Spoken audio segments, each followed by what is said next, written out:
Shri K Manikandan, assistant director of agriculture and marketing, കൃഷി വകുപ്പ്, അദ്ദേഹത്തിനെയും സ്വാഗതം ചെയ്യുന്നു. ഇത് കൂടാതെ നമ്മുടെ ഈ പരിപാടിക്ക് റെപ്പോർട്ടിയറായിട്ടുള്ളത് doctor Manju Mary Paul, assistant professor, department of agriculture statistics.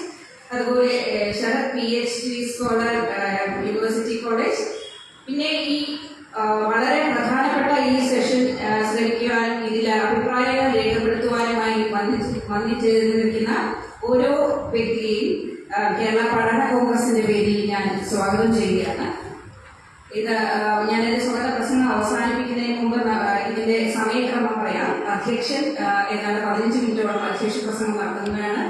വിഷയാവതരണം നടത്തുന്നത് ഡോക്ടർ സുധീർ KP ആണ്. അദ്ദേഹത്തിന് നമ്മുടെ തീം പേപ്പർ ഇതിനായിട്ടുള്ള കാർഷികോൽപ്പന്ന മൂല്യവർദ്ധനവും വിപണനവും എന്ന വിഷയത്തിലുള്ള തീം പേപ്പർ അദ്ദേഹത്തിന്റെ കയ്യിലുണ്ട്. അതിന്മേലുള്ള വിഷയാവതരണമാണ് അദ്ദേഹം നടത്തുന്നത്. അത് 10 മിനിറ്റ്. അത് കഴിഞ്ഞാൽ Shri George James sir, Jeevanandan, Smithul Joshi, Manikandan എന്നിവർക്കും അതിന്മേലുള്ള പ്രതികരണം നടത്താനായി 10 മിനിറ്റാണ് സമയം നൽകിയിരിക്കുന്നത്. മൊത്തത്തിൽ നമ്മുടെ ചർച്ചയ്ക്ക് 20 മിനിറ്റ് നൽകിയിട്ടുണ്ട്. സമയക്രമം കൃത്യമായി പാലിക്കേണ്ടതായിട്ടുണ്ട്. 2 മണിക്കൂർ കൊണ്ട് നമ്മുടെ ഈ ചർച്ച അവസാനിപ്പിക്കണം. ഇത് ചർച്ചയിൽ പങ്കെടുക്കാൻ സാധിക്കില്ല എന്ന് കണ്ടാൽ നമ്മൾ തരുന്ന പേപ്പറിൽ അഭിപ്രായങ്ങൾ എഴുതി റിപ്പോർട്ടിയർമാർക്ക് കൈമാറിയാൽ തീർച്ചയായും നമ്മുടെ നയരൂപീകരണത്തിൽ അത് ഉപയോഗിക്കുന്നതാണ്. ഒരിക്കൽ കൂടി ഈ പരിപാടിക്ക് പങ്കെടുക്കാൻ വന്ന എല്ലാവർക്കും സ്വാഗതം ആശംസിച്ചുകൊണ്ട് അധ്യക്ഷനെ സ്വാഗതം ചെയ്യുന്നു.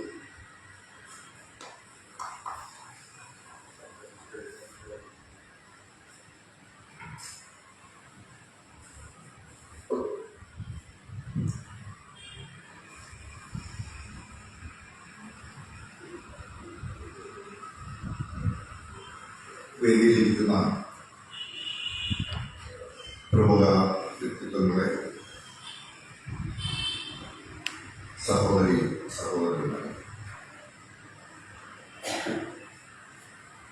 LKG പഠന ഗവേഷണ കേന്ദ്രം കാർഷിക മേഖലയിലെ പുതിയ ഇടപെടലുകളുടെ ആവശ്യകത ചർച്ച ചെയ്യപ്പെടുന്നൊരു വേദി സംഘടിപ്പിച്ചത്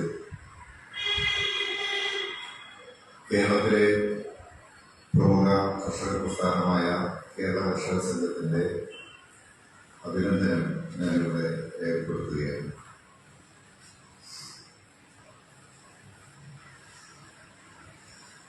ഈ സെമിനാറിൽ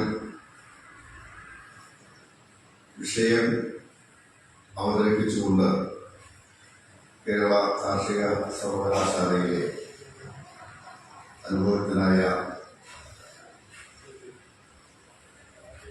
KP സുധീർ കുമാർ വിഷയം അവതരിപ്പിച്ചുകൊണ്ട് ഇവിടെ സംസാരിക്കുന്നു. അതുകൊണ്ട് വിഷയത്തിന്റെ കൂടുതൽ വിശദാംശങ്ങളിലേക്ക് ഞാൻ അധ്യക്ഷനെന്ന നിലയിൽ കടന്നു പോകണമെന്ന് ഉദ്ദേശിക്കുന്നില്ല. ചർച്ച നയിക്കുന്നതിന് പ്രമുഖ വ്യക്തികൾ ഇവിടെ പങ്കെടുക്കുന്നുണ്ട്. ഈ വിഷയത്തിന്റെ ഒരു പരിമിതി കാർഷികോൽപ്പന്നങ്ങളുടെ മൂല്യവർദ്ധനവും വിപണനവും എന്നാണ് സെമിനാറിന്റെ വിഷയമായി നൽകിയിട്ടുള്ളത്. ഒരു നിർദ്ദേശം കാർഷികോൽപ്പന്നങ്ങളുടെയും കാർഷികാനുബന്ധ ഉൽപ്പന്നങ്ങളുടെയും മൂല്യവർദ്ധനവും വിപണനവും എന്ന അർത്ഥത്തിൽ അത് പരിഗണിക്കണം എന്നാണ് കൃഷിക്കാർക്ക് വേണ്ടി അഭ്യർത്ഥിക്കാനുള്ളത്. ഈ കേരളത്തിലെ അനുഭവങ്ങൾ പരിശോധിക്കുമ്പോൾ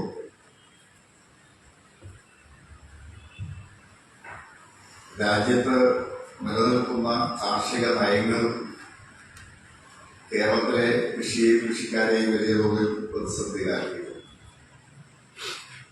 ഏറ്റവും ഒടുവിൽ അമേരിക്കയുമായി ഉണ്ടാക്കിയ വാണിജ്യ കരാർ ഉൾപ്പെടെ നമ്മുടെ സുഗന്ധ വിളകളെയും മറ്റിതര വിളകളെയും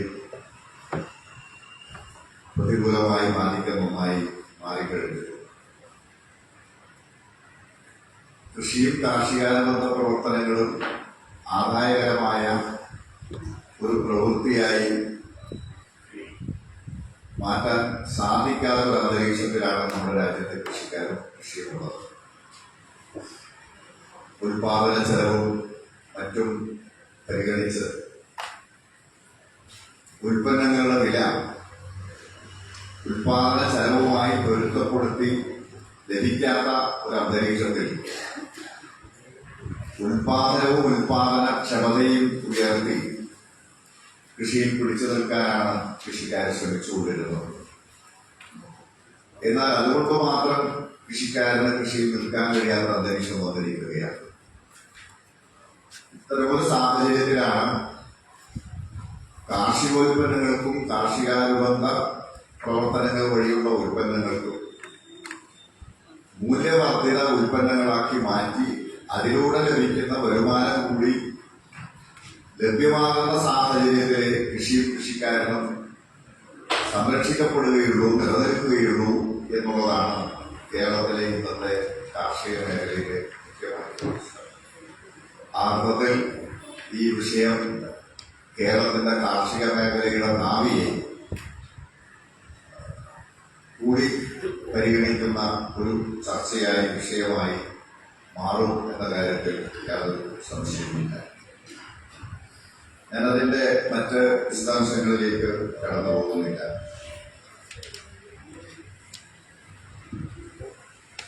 കേരളത്തിലെ വിളകളെ ആകെ എടുത്ത് പരിശോധിക്കുമ്പോൾ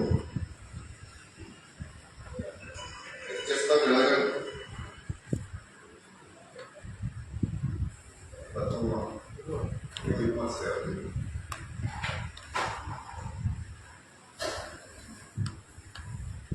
കേരളത്തിലെ പ്രധാനപ്പെട്ട വിളകൾ എടുത്ത് പരിശോധിക്കുമ്പോൾ ഞങ്ങൾ കേരളത്തിലെ വിളകളെ അടിസ്ഥാനമാക്കിയിട്ടുള്ള അനുഭവങ്ങൾ കൃഷിക്കാരുമായി ചർച്ച ചെയ്തപ്പോൾ ഓരോ വിളകളും കൃഷി ചെയ്യുന്ന കൃഷിക്കാരുടെ അനുഭവങ്ങൾ ഞങ്ങൾ മനസ്സിലാക്കുകയുണ്ടായി. ഇതിന്റെയൊക്കെ അടിസ്ഥാനത്തിൽ കേരളത്തിലെ പ്രധാനപ്പെട്ട വിളകൾക്കെല്ലാം നമുക്ക് മൂല്യവർദ്ധിത ഉൽപ്പന്നങ്ങളിലൂടെ മാത്രമേ നിലനിൽക്കാനാവൂ എന്നുള്ളതാണ് സാഹചര്യം. നെല്ല് ഒരു ഭക്ഷ്യവിള എന്ന നിലയിൽ നമ്മൾ അവിലും അതിന്റെ തവിടുകൊണ്ട് എണ്ണയും ഒക്കെ ഉണ്ടാക്കി ട്രഡീഷണൽ ആയിട്ടുള്ള വരുമാനം ഒരു കൃഷിക്കാരൻ എന്ന നിലയിൽ മാത്രം സാധ്യമാകുന്നത്. അപ്പം ഇത്തരം വരുമാനങ്ങൾ ഉണ്ടാക്കാൻ കഴിയണമെങ്കിൽ അതിനൊരു കൂട്ടായ്മയുടെ ഒരു സംവിധാനം അനിവാര്യമായി ആ മേഖലയിൽ ചർച്ച ചെയ്യപ്പെടുന്നു. നാളികേരത്തിന്റെ മൂല്യവർദ്ധിത ഉൽപ്പന്നങ്ങൾ ലോകത്ത് 50-ൽ പരം ഉൽപ്പന്നങ്ങൾ നാളികേരവുമായി ബന്ധപ്പെട്ട് ഉൽപ്പാദിപ്പിക്കപ്പെടുന്നുണ്ടെങ്കിൽ നാളികേരത്തിന്റെ നാടായ കേരളത്തിൽ ഇപ്പോഴും കറിക്കരക്കാനും വെളിച്ചെണ്ണ ഉപയോഗിക്കാനും അതിനപ്പുറത്ത് വലിയ തോതിലുള്ള അതിന്റെ സാധ്യതകളെ നമ്മൾ ഇനിയും ഉപയോഗപ്പെടുത്തിയിട്ടില്ല. അതുകൊണ്ട് നാളികേര കൃഷിക്കാരുടെ കൂട്ടായ്മയും സംവിധാനം ഉപയോഗിച്ച് അതിന്റെ അനന്ത സാധ്യത കൃഷിക്കാരൻ എങ്ങനെ ഉപയുക്തമാണ്. പഴങ്ങളും പച്ചക്കറികളും ധാരാളം കൃഷി ചെയ്യുന്ന സംസ്ഥാനമാണ് കേരളം. ആ മേഖലയിൽ പഴങ്ങളുടെ മൂല്യവർദ്ധിത ഉൽപ്പന്നങ്ങൾ പലതും നമ്മുടെ സംസ്ഥാനത്ത് ഉണ്ടാക്കുന്നുണ്ടെങ്കിലും അത് വാണിജ്യാടിസ്ഥാനത്തിൽ വലിയ തോതിൽ നമുക്ക് ഇനിയും ഉയർന്നു പോകാൻ കഴിയും.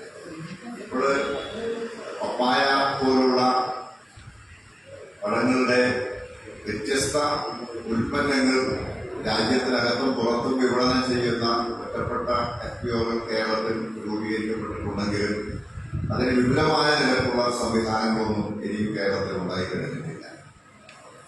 കിഴങ്ങുകൾ അതുപോലെ തന്നെ ബനാന ചിപ്സ് അതുപോലുള്ള കാര്യങ്ങളൊക്കെ പ്രാഥമിക രൂപത്തിലാണ് നമ്മുടെ പല കൃഷിക്കാരുടെ ഗ്രൂപ്പുകൾ എഫ്പിഒകൾ ഇപ്പോൾ ഉൽപ്പാദിപ്പിക്കുന്നതും വിപണനം നടത്തുന്നത്. കിഴങ്ങ് വർഗ്ഗങ്ങളിൽ കപ്പയുടെ ചിപ്സും മറ്റുമൊക്കെ ഉണ്ടാക്കുക എന്നതിൽ കവിഞ്ഞ് നമുക്ക് വലിയ സാധ്യതകളിലേക്ക് ഇനി പോകാൻ കഴിഞ്ഞിട്ടില്ല. കാപ്പിയുടെയും തേയിലയുടെയും കാര്യത്തിൽ ബ്രഹ്മഗിരിയുടെ നേതൃത്വത്തിൽ കാപ്പിയും ഇടുക്കിയില് പൊതുസംഘത്തിന്റെ നേതൃത്വത്തിൽ തേയിലയും ഒക്കെ കൃഷിക്കാരുടെ കൂട്ടായ്മ വഴി ഉൽപ്പാദിപ്പിക്കപ്പെടുന്നുണ്ടെങ്കിലും അതിന് മാർക്കറ്റ് വലിയ തോതിൽ നമുക്ക് ലഭിക്കുന്നില്ല എന്നുള്ള സ്ഥിതി നേരിടുന്നുണ്ട്. സ്വാഭാവികമായും നമ്മുടെ കേരളത്തിലെ ഗവൺമെന്റിന്റെ കീഴിലുള്ള വിപണന സംവിധാനം, സിവിൽ സപ്ലൈസിന്റെ കീഴിലുള്ള വിപണന സംവിധാനം മാത്രം ഉണ്ടായാൽ മതി കേരളത്തിൽ ഉൽപ്പാദിപ്പിക്കപ്പെടുന്ന കാപ്പിപ്പൊടിയും അതുപോലെ തന്നെ ചായപ്പൊടിയും വിറ്റഴിക്കാം. ഇതുപോലുള്ള കമ്പോളങ്ങളെ, വിപണന ശൃംഖലയെ എങ്ങനെ കൃഷിക്കാർക്ക് ഉപയുക്തമാക്കാനാവും എന്ന് ഈ സെമിനാറിന്റെ ചർച്ചയിലൂടെ ഉണ്ടാക്കാനാവണമെന്നാണ് ഞങ്ങൾ വിചാരിക്കുന്നത്. കുരുമുളകും ഏലവും ഇതുപോലെ സുഗന്ധവിളകളുമെല്ലാം കേരളത്തിൽ തന്നെ ഈ സുഗന്ധവിളകളുടെ നീരെടുത്ത് ലോക മാർക്കറ്റിൽ വിറ്റഴിക്കുന്ന സ്വകാര്യ സ്ഥാപനങ്ങളുണ്ട്. പക്ഷെ അതിന്റെ ഒന്നും ഗുണഫലം കൃഷിക്കാരന് ലഭിക്കുന്നില്ല എന്നുള്ള അനുഭവങ്ങളാണ്. അപ്പൊ അത് കൃഷിക്കാരന് കൂടി പങ്കാളിത്തം ലഭ്യമാകുന്ന വിധത്തിൽ എങ്ങനെ രൂപപ്പെടുത്താനാണ്. പാലുൽപ്പന്നങ്ങളും വലിയ തോതിൽ നമുക്ക് കേരളത്തിൽ ഇന്ന് മിൽമയും മറ്റു സംവിധാനങ്ങളൊക്കെ ഉപയോഗിച്ച് നമ്മുടെ മാർക്കറ്റിൽ ലഭ്യമാക്കുന്നുണ്ടെങ്കിലും അതിനും ശാസ്ത്രീയവും ഫലപ്രദവുമായ ഒരു സംവിധാനഗതിയും കേരളത്തിൽ നമുക്ക് ഉണ്ടായി കഴിഞ്ഞിട്ടില്ല. മാംസം ഉൽപ്പാദിപ്പിക്കുന്ന മേഖലയിൽ ആട്, കോഴി, പോത്ത്, പന്നി എന്നീ മേഖലകളിൽ അനന്ത സാധ്യതയാണ് കേരളത്തിലുള്ളത്. ഇപ്പോഴും കേരളത്തിലേക്ക് ആവശ്യമായിട്ടുള്ള മാംസം, അത് പന്നിയുടെ കാര്യത്തിലാവട്ടെ, കോഴിയുടെ കാര്യത്തിലാവട്ടെ, ആട്, പോത്ത് എന്നിവയുടെ കാര്യത്തിലാവട്ടെ, എല്ലാ മറ്റു സംസ്ഥാനങ്ങളിൽ നിന്ന് കൊണ്ടുവന്നാണ് ആഭ്യന്തരമായ ഉപഭോഗം നടത്തുന്നത്. അപ്പൊ ഇതിന്റെയൊക്കെ സാധ്യതകളെ നമ്മുടെ ഈ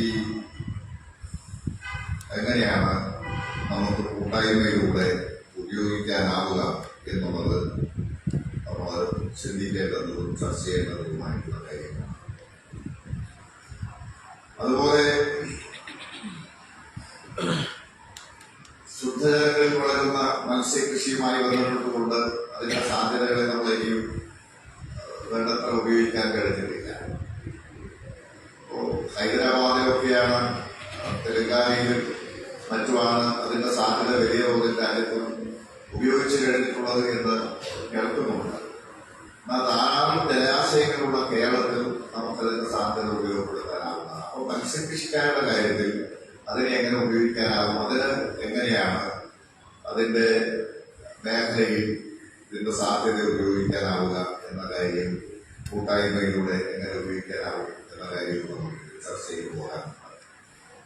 കശുവണ്ടി കേരളത്തിലെ മറ്റൊരു പ്രധാനപ്പെട്ട വിളയാണ്. അതിന്റെ പരിപ്പ് മാർക്കറ്റ് ചെയ്ത് ആണ് കൃഷി നിലനിന്ന് പോരുന്നതെങ്കിൽ സമീപകാലത്ത് കേരള സർക്കാർ കശുമാങ്ങയുടെ ഫെരി ഉൽപ്പാദിപ്പിക്കുന്നതിനുള്ള ലൈസൻസ് നൽകിക്കൊണ്ടുള്ള ഉത്തരവ് നൽകിയിട്ടുണ്ട്. കശുവണ്ടിയേക്കാൾ വില മാങ്ങക്ക് കിട്ടുന്ന അവസരം വരാൻ പോവുകയാണ്. അപ്പോൾ ഇങ്ങനെയുള്ള മേഖലകളിൽ മാങ്ങയുമായി ബന്ധപ്പെട്ടുകൊണ്ട് അതിന്റെ ഫെരിയും, ചിലയിടങ്ങളിൽ കേൾക്കുന്നത് അതിന്റെ അതുപയോഗിച്ചുള്ള ഡ്രിങ്ക്സൊക്കെ, മറ്റ് കൂൾ ഡ്രിങ്ക്സിന് പകരമായിട്ടുള്ള ഡ്രിങ്ക്സൊക്കെ ഉത്പാദിപ്പിക്കപ്പെടുന്നുണ്ട് എന്നുള്ളതാണ്. അപ്പോൾ അതിന്റെ സാധ്യതകളെ നമുക്ക് എങ്ങനെ ഉപയോഗിക്കാനാകും. തേനിന്റെ ഉപഭോഗം കേരളത്തിൽ വേണ്ടതുപോലെ വന്നു കഴിഞ്ഞിട്ടില്ല. നല്ലപോലെ തേൻ ഉത്പാദിപ്പിക്കപ്പെടുന്ന ഒരു സംസ്ഥാനമാണ് കേരളം. പക്ഷേ ആഭ്യന്തര ഉപഭോഗം വളരെ കുറവാണ് തേനിന്. അപ്പോ തേനിന്റെ ഉപഭോഗം വർദ്ധിപ്പിക്കുന്നതിനും അതിന്റെ മൂല്യവർദ്ധിതമായ മറ്റു ഉൽപ്പന്നങ്ങൾ ഉണ്ടാക്കുന്നതിനുമുള്ള സാധ്യതയെ കുറിച്ച് നമുക്ക് ചർച്ച ചെയ്യാനാണ്. ഞാൻ മറ്റു വിഷയങ്ങളിലേക്ക് പോകുന്നില്ല. ഔഷധ സസ്യങ്ങൾ, അതിന്റെ വിവിധ മേഖലകളിലെ വിവിധ ഔഷധങ്ങൾ ഉൽപ്പാദിപ്പിക്കാനുള്ള സാധ്യതകൾ, ഇതെല്ലാം കേരളത്തിൽ വലിയ തോതിൽ ഉണ്ടെങ്കിലും കാർഷിക മേഖലയിൽ നമുക്ക് അതിന്റെ മൂല്യവർദ്ധിത ഉൽപ്പന്നങ്ങൾ ഉണ്ടാക്കി കൃഷിക്കാരന് കൃഷിയിൽ പിടിച്ചു നിൽക്കാൻ കേരളത്തിലെ കാർഷിക മേഖലയിലെ ജനങ്ങൾക്കാകെ അവരുടെ വരുമാനം വർദ്ധിപ്പിച്ച് നിലനിർത്താൻ സാധ്യമാകുന്ന വിധത്തിൽ നമുക്ക് മുന്നോട്ട് പോകാനായിട്ടില്ല. ഒരു കാര്യം കൂടി പറഞ്ഞ മിഷന്റെ പ്രശ്നം അവസാനിക്കില്ല. ഇതിന് പരിഹാരമായിട്ടാണ് ഫാർമേഴ്സ് പ്രൊഡ്യൂസേഴ്സ് ഓർഗനൈസേഷൻ FPOകൾ ദേശീയ തലത്തിൽ ഒരു രൂപീകരിക്കപ്പെടുന്നതിന് നിശ്ചയിക്കപ്പെട്ടു. കേരളത്തിൽ ഇതിന് അവാർഡിന്റെ നേതൃത്വത്തിലാണ് ആദ്യഘട്ടത്തിൽ ഇതിന്റെ നടപടികളെല്ലാം ആരംഭിച്ചത്. എന്നാൽ വലിയ തോതിൽ നമുക്ക് ഈ മൂല്യവർദ്ധിത ഉൽപ്പന്നങ്ങൾ ഉണ്ടാക്കി മാർക്കറ്റ് ചെയ്യാൻ സഹായകരമാകുന്ന വിധത്തിലുള്ള കാർഷിക മേഖലയിലെ FPOകൾ രൂപപ്പെടുത്തി ശക്തിപ്പെടുത്തുന്നതിന് സാധ്യമായിട്ടില്ല. ഇതിനു മുമ്പ് ഉണ്ടായ കേരള ബജറ്റിലാണ് കേരള ബാങ്കിന്റെ സഹായത്തോടുകൂടി 200 FPOകൾ രൂപീകരിക്കാനുള്ള ഒരു പ്രഖ്യാപനം ഉണ്ടായിരുന്നത്. കേരളത്തിലെ കൃഷിക്കാരെല്ലാം അതിന്റെ പശ്ചാത്തലത്തിൽ FPOകൾ രൂപീകരിക്കാനുള്ള പരിശ്രമത്തിലാണ്. 22ഓളം FPOകൾ ഇപ്പോൾ രൂപീകരിച്ച പ്രവർത്തനം ആരംഭിച്ചിട്ടുണ്ട്. ഇതിൽ 12 FPOകൾക്ക് കേരള ബാങ്കിന്റെ ആദ്യ ധനസഹായം ലഭ്യമായിട്ടുണ്ട്.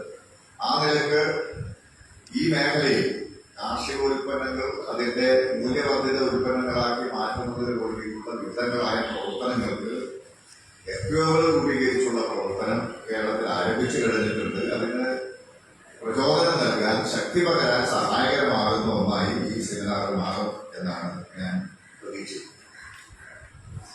ഇത് ഉത്പാദനത്തിന്റെ മേഖലയിലാണെങ്കിൽ ഇതിന്റെ വിപണിയുടെ മേഖലയാണ് ഇതിനേക്കാൾ പ്രധാനമായിട്ടുള്ളത് എന്ന കാര്യം നമുക്കെല്ലാവർക്കും അറിയാം. അനന്ത വിപണന സാധ്യത കേരളത്തിലുണ്ട്.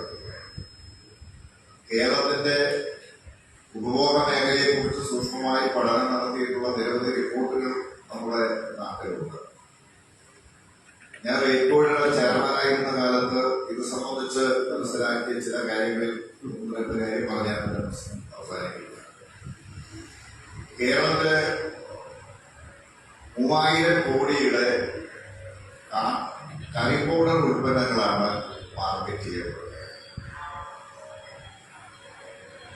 എന്നാൽ ചില്ലി, മുളക്, മഞ്ഞൾ ഉൾപ്പെടെയുള്ള പ്രധാനപ്പെട്ട ഉൽപ്പന്നങ്ങളൊന്നും തന്നെ നമ്മുടെ സംസ്ഥാനത്ത് നിന്നെടുത്തല്ല മാർക്കറ്റിലെത്തുന്നത്. കർണാടകത്തിലെ വ്യാപിക്കുകയും അതുപോലെ തന്നെ ആന്ധ്രയിലെ ഗുണ്ടൂരും ഒക്കെയാണ് മുളക് ഉൽപ്പാദിപ്പിച്ച് മലയാളികൾക്ക് നൽകുന്നത്. മഹാരാഷ്ട്രയിലെ സാംഗ്ലിയിൽ നിന്നാണ് മലയാളിക്ക് മഞ്ഞൾ നൽകുന്നത്. ഇങ്ങനെ മലയാളിയുടെ ഉപഭോഗ വസ്തുക്കളുമായി ബന്ധപ്പെട്ട കാർഷിക ഉൽപ്പന്നങ്ങൾ ഈ കേരളത്തിൽ ഉൽപ്പാദിപ്പിക്കപ്പെടുന്നില്ല എന്ന പ്രശ്നങ്ങൾ നാം ശരിയായി മനസ്സിലാക്കുകയും മലയാളിയുടെ ഉപഭോഗ വസ്തുക്കൾ നിലക്കുള്ള മാർക്കറ്റിന്റെ സാധ്യതകളെ ഉപയോഗിക്കാൻ നമുക്ക് എങ്ങനെ കഴിയും എന്നുള്ളതും ഈ സെമിനാറിന്റെ ചർച്ചയ്ക്ക് വിധേയമാകണം എന്നാണ് അഭ്യർത്ഥിക്കാനുള്ളത്. ഇതിന്റെ വിദഗ്ധന്മാരെല്ലാം കൂടെ ഉണ്ട് എന്നുള്ളതുകൊണ്ടും ഇവിടെ പങ്കെടുക്കുന്നവരിൽ ഭൂരിപക്ഷത്തേക്ക് നേരിട്ടറിയാവുന്ന കർഷക നേതാക്കന്മാരാണ് എന്നുള്ളതുകൊണ്ടും അവർക്കൊക്കെ അഭിപ്രായങ്ങൾ ഉണ്ടാകും. അതിനെ തുടർന്ന് നമുക്ക് ഈ സെമിനാർ കേരളത്തിന്റെ ഭാവി കാർഷിക മേഖലയെ ശക്തിപ്പെടുത്താൻ സഹായകമാകുന്ന വിധത്തിൽ ഉപയുക്തമാക്കാനാകണം എന്ന് മാത്രം പറഞ്ഞ് ഞാൻ പ്രസംഗം അവസാനിപ്പിക്കുകയാണ്. ഉദ്ഘാടകൻ മന്ത്രിമാരെല്ലാം വളരെ തിരക്കിലാണ് എന്നുള്ളതുകൊണ്ട് ചിലപ്പോൾ വന്നേക്കും എന്നുള്ളതാണ് മനസ്സിലാക്കുന്നത്. അതുകൊണ്ട് ആദ്യം വിഷയാവതരണത്തിലേക്ക് കടക്കണമെന്നാണ് ഉദ്ദേശിക്കുന്നത്. ഇവിടെ സൂചിപ്പിച്ചതുപോലെ കേരള കാർഷിക സർവകലാശാലയിലെ ദീർഘകാലത്തെ അനുഭവമുള്ള ഡോക്ടർ KP സുധീർ കുമാറിനെ വിഷയാവതരണത്തിലേക്ക് ക്ഷണിക്കുന്നു. തുടർന്ന് ചർച്ച നയിക്കുന്നത് ശ്രീ ജോർജ് ജെയിംസ് ഡോക്ടർ പാർക്കുമായി ബന്ധപ്പെട്ടിട്ടുള്ള അനുഭവങ്ങളുടെ അടിസ്ഥാനത്തിൽ വിശദീകരണം നടത്തും. ജീവാനന്ദ് കേരള കോഫി യൂണിറ്റിന് വേണ്ടിയിട്ടുള്ള അനുഭവങ്ങളുടെ അടിസ്ഥാനത്തിൽ വിശദീകരണം നടത്തും. അതുപോലെ മിഥുൻ ജോഷി ഇവിടെ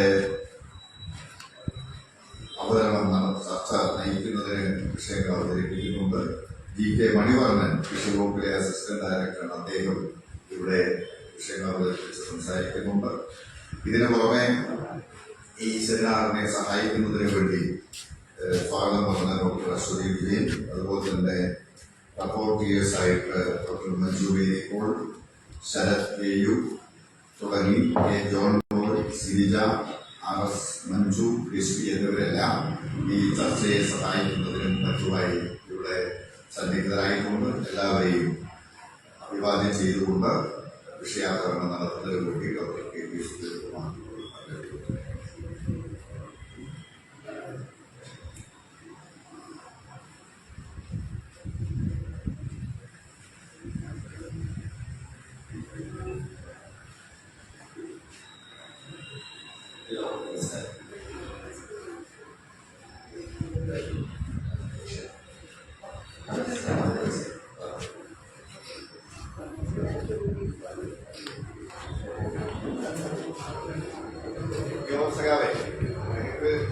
വിളിക്കാം, കുഴപ്പമില്ല. ഏതിനാണ് നമ്മള് എവിടെ ഇരിക്കാം? ഇവിടെ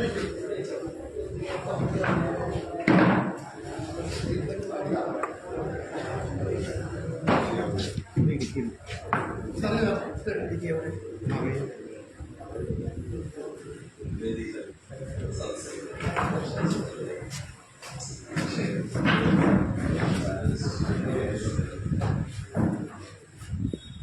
എല്ലാവരുടെയും പേര് ഉദ്ദേശിക്കുന്നത് അധ്യക്ഷൻ വളരെ ഡീറ്റെയിൽ ആയിട്ട് പറഞ്ഞു കഴിഞ്ഞതാണ്. ഈ പറഞ്ഞ് നമ്മുടെ സമയം കുറയ്ക്കാൻ ഉദ്ദേശിക്കുന്നില്ല. വളരെ പെട്ടെന്ന് കാര്യങ്ങളിലേക്ക് ഡയറക്ഷൻ. അതുകൊണ്ട് തന്നെ കാർഷിക മേഖലയിലുള്ള ഒട്ട് മിക്കവാറും എല്ലാ മേഖലകളിലും അധ്യക്ഷൻ സംസാരിച്ചിട്ടുണ്ട്. സ്പൈസസ്, വ്യഞ്ജനങ്ങള്, കപ്പ, കോഫി, ടീ, മത്സ്യം, താമസം എല്ലാം പ്രതിപാദിച്ചു കഴിഞ്ഞു. ഇനി ഇതിനെ എങ്ങനെ ഈ വിവിധ കാർഷിക മേഖലകൾ ഇന്ന് എങ്ങനെ തരണം ചെയ്യാം എന്നുള്ളതായിരിക്കണം നമ്മളോട് ചർച്ച ചെയ്യേണ്ട വിഷയം.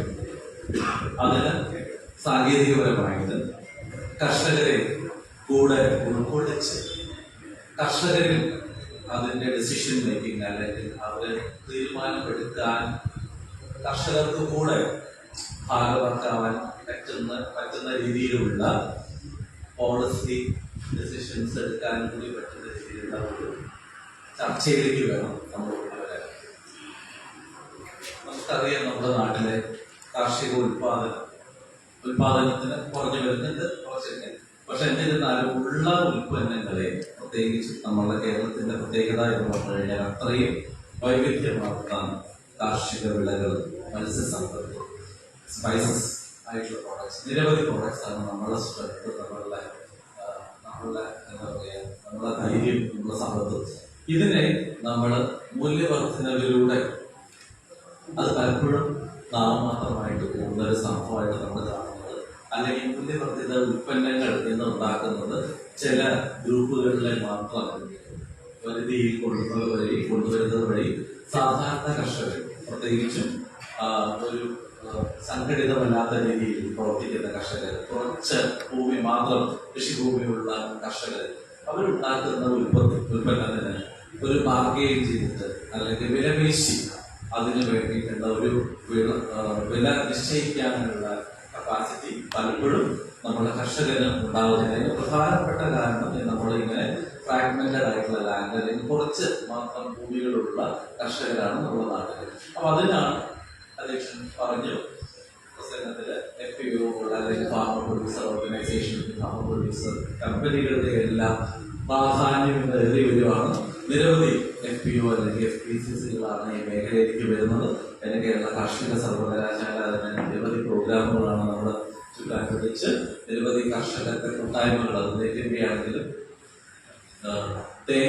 നാളികേരത്തിന്റെ ആണെങ്കിലും സ്പൈസസിന്റെ ആണെന്നുണ്ടെങ്കിലും ചക്ക ഉൽപ്പാദിപ്പിക്കുന്നത് പ്രോസസ് ചെയ്യുന്നതായിട്ടുള്ള കൂട്ടായ്മകൾ, അതുപോലെ തന്നെ കപ്പയുടെ കൂട്ടായ്മകൾ, പിന്നെ ബനാന പഴത്തിന്റെ കൂടെ പൈനാപ്പിളിന്റെ, ഇതെല്ലാം ഡെവലപ്പ് ചെയ്ത ഫാർമർ പ്രൊഡ്യൂസർ ഓർഗനൈസേഷൻസ് ആണ് ഈ മേഖലയിലെല്ലാം കോഫിയുടെ ഉണ്ട്. അപ്പോൾ ഇതെല്ലാം ഗുണമേന്മയുള്ള ഉൽപ്പന്നം നമ്മുടെ ഉപഭോക്താക്കളിലേക്ക് എത്തിക്കുക എന്നതിലുപരി ഈ കൂട്ടായ്മയിലൂടെ സാധിക്കുന്നത് നമ്മൾ ഈ ഇൻഡിവിജ്വൽ ആയിട്ടുള്ള കർഷക സുഹൃത്തുക്കളെ ഗ്രൂപ്പിലേക്ക് കൊണ്ടുവന്ന് അതിന്റെ വില, അവരുണ്ടാക്കുന്ന ഉൽപ്പന്നത്തിന്റെ വില അവർക്ക് തന്നെ നിശ്ചയിക്കാനും അവർക്ക് അതിനകത്തൊരു റോള്, ഒരു വിലപേശലിനുള്ള ഒരു ശേഷി അവരിൽ വർദ്ധിപ്പിക്കൽ കൂടിയാണ് നമ്മൾ ഈ farmer producer organisations, farmer producer കമ്പനികൾ വഴി നമ്മൾ നടത്തി വരുന്നത്. ഈ ഉൽപാദന മേഖലയിൽ തന്നെ പിന്നെ നമ്മൾ ഏതൊരു സംരംഭം, നമ്മള് മൂല്യവർദ്ധിത ഉൽപ്പന്നത്തിനെ കുറിച്ച്, മൂല്യവർദ്ധിത ഉള്ള ഇൻഡസ്ട്രീസിനെ പറ്റി പറയുമ്പോൾ ഈ ഇൻഡസ്ട്രി നമുക്ക് പ്രാവർത്തികമാക്കണമെന്നുണ്ടെങ്കിൽ അതിലേക്ക് നയിക്കുന്ന കാര്യങ്ങളിലൂടെ ഒരു എന്താ പറയാ ഒരു വ്യവസ്ഥാപിതമായ ഒരു സ്റ്റേറ്റ് ഓഫ് ആർട്ട് സിസ്റ്റം വരണം, ഒരു സിസ്റ്റം വരണം അതിന് കളക്ഷൻ മുതൽ. അപ്പോൾ ഓർഗനൈസ്ഡ് ആയിട്ടുള്ള ഒരു കളക്ഷൻ വേണം, ഓർഗനൈസ്ഡ് ആയിട്ടുള്ള ഒരു സംഭരണം വേണം, ഓർഗനൈസ്ഡ് ആയിട്ടുള്ള സൂക്ഷിക്കാനുള്ള സിസ്റ്റം വേണം. അത് കഴിഞ്ഞിട്ടാണ് ഓർഗനൈസ്ഡ് ആയിട്ടുള്ള സംസ്കരണം വരുന്നത്. അപ്പൊ അതുകൊണ്ട് തന്നെ ഈ മേഖലയിലെല്ലാം നമ്മൾ ശേഖരണം മുതൽ അതിന്റെ ശേഖരിച്ചു വെക്കുക, അത് സംഘടിപ്പിച്ചു വെക്കുക, അത് കഴിഞ്ഞിട്ട് സംഭരണം, സംസ്കരണം, ഇതിലെല്ലാം നമ്മളുടെ കർഷകരുടെ പങ്കാളിത്തം കൊണ്ടുവരണം. ഇതിനാണ് നമ്മുടെ ശേഖരണത്തിലും സംഭരണത്തിലും നമ്മുടെ കേരള സംസ്ഥാനത്തിനകത്ത് നമ്മൾ ഒരു സംഘടിത ശക്തി വന്നിട്ടില്ല എന്നൊന്നും ഞാൻ പറയുന്നില്ല. പാടി പ്രൊക്യൂർമെന്റ് നമ്മൾ നടക്കുന്നുണ്ട്, നാളികേരത്തിനുള്ള സംവിധാനങ്ങളുണ്ട്. പക്ഷെ ഇതെല്ലാം നമ്മൾ പലപ്പോഴും പല സെഗ്മെന്റുകളായിട്ട് നിൽക്കുകയാണ്. ഓരോന്നും വ്യത്യസ്ത മേഖലയിൽ നിൽക്കുന്നതിന് ഇതിനെല്ലാം കൂടെ ക്രോഡീകരിച്ച് ഒരു ജില്ലാടിസ്ഥാനത്തിൽ ഒന്ന് ഒരു ഹബ്ബ് വന്ന് അതിന്റെ താഴെ പഞ്ചായത്ത് തലത്തിൽ അത് ടാക്സിന്റെ കീഴിൽ വരണം എന്ന് കൂടിയാണ് നമ്മൾ പറയുന്നത്. അപ്പോഴാണ് കർഷകന് അതിനെ ഡിസൈഡ് ചെയ്യാനുള്ള കപ്പാസിറ്റി, കർഷകന് അതിന്റെ വില നിയന്ത്രിക്കാനുള്ള സംവിധാനം വരുന്നു. അപ്പൊ നമുക്കറിയാം പാടി പ്രൊക്യൂർമെന്റിനകത്തുള്ള നമ്മളുടെ ഇഷ്യൂസ് നമുക്കറിയാം. സെൻട്രൽ ഗവൺമെന്റ് വിഡ്രോ ചെയ്യുന്ന സ്റ്റേറ്റ്മെന്റ്സ് നമ്മളെല്ലാം കേട്ടുകൊണ്ടിരിക്കുകയാണ്. അപ്പൊ ഈ സമയത്ത് നമ്മുടെ പാടി പ്രൊക്യൂർമെന്റ് ഉൾപ്പെടെ ഇത്തരം ടാക്സുകളുടെ കീഴിൽ വന്ന് പ്രൈമറി അഗ്രികൾച്ചർ സിസ്റ്റത്തിന്റെ കീഴിൽ വന്ന് അതിന് ഇനീഷ്യലായിട്ട് കർഷകന് ഒരു പ്രാരംഭ ഇതിന് വേണ്ടിയിട്ട് അവർക്ക് ഡിസ്ട്രിബ്യൂഷന് വേണ്ടിയിട്ടുള്ള ഒരു കപ്പാസിറ്റി കൂടെ വാക്സിന്റെ കീഴിൽ നിന്ന് അല്ലെങ്കിൽ വാക്സിന്റെ ഒരു തനത് ഫണ്ട് റിസോഴ്സ് എടുത്തു കൊടുക്കാനുള്ള തലത്തിലേക്ക് നമ്മൾ ഉയർന്ന് പ്രവർത്തിക്കുകയാണെങ്കിൽ ഇന്ന് നമ്മൾ കർഷകനെ അഭിമുഖീകരിക്കുന്ന കുറേ പ്രശ്നങ്ങൾ നമ്മൾ ഒഴിവാക്കാൻ പറ്റും.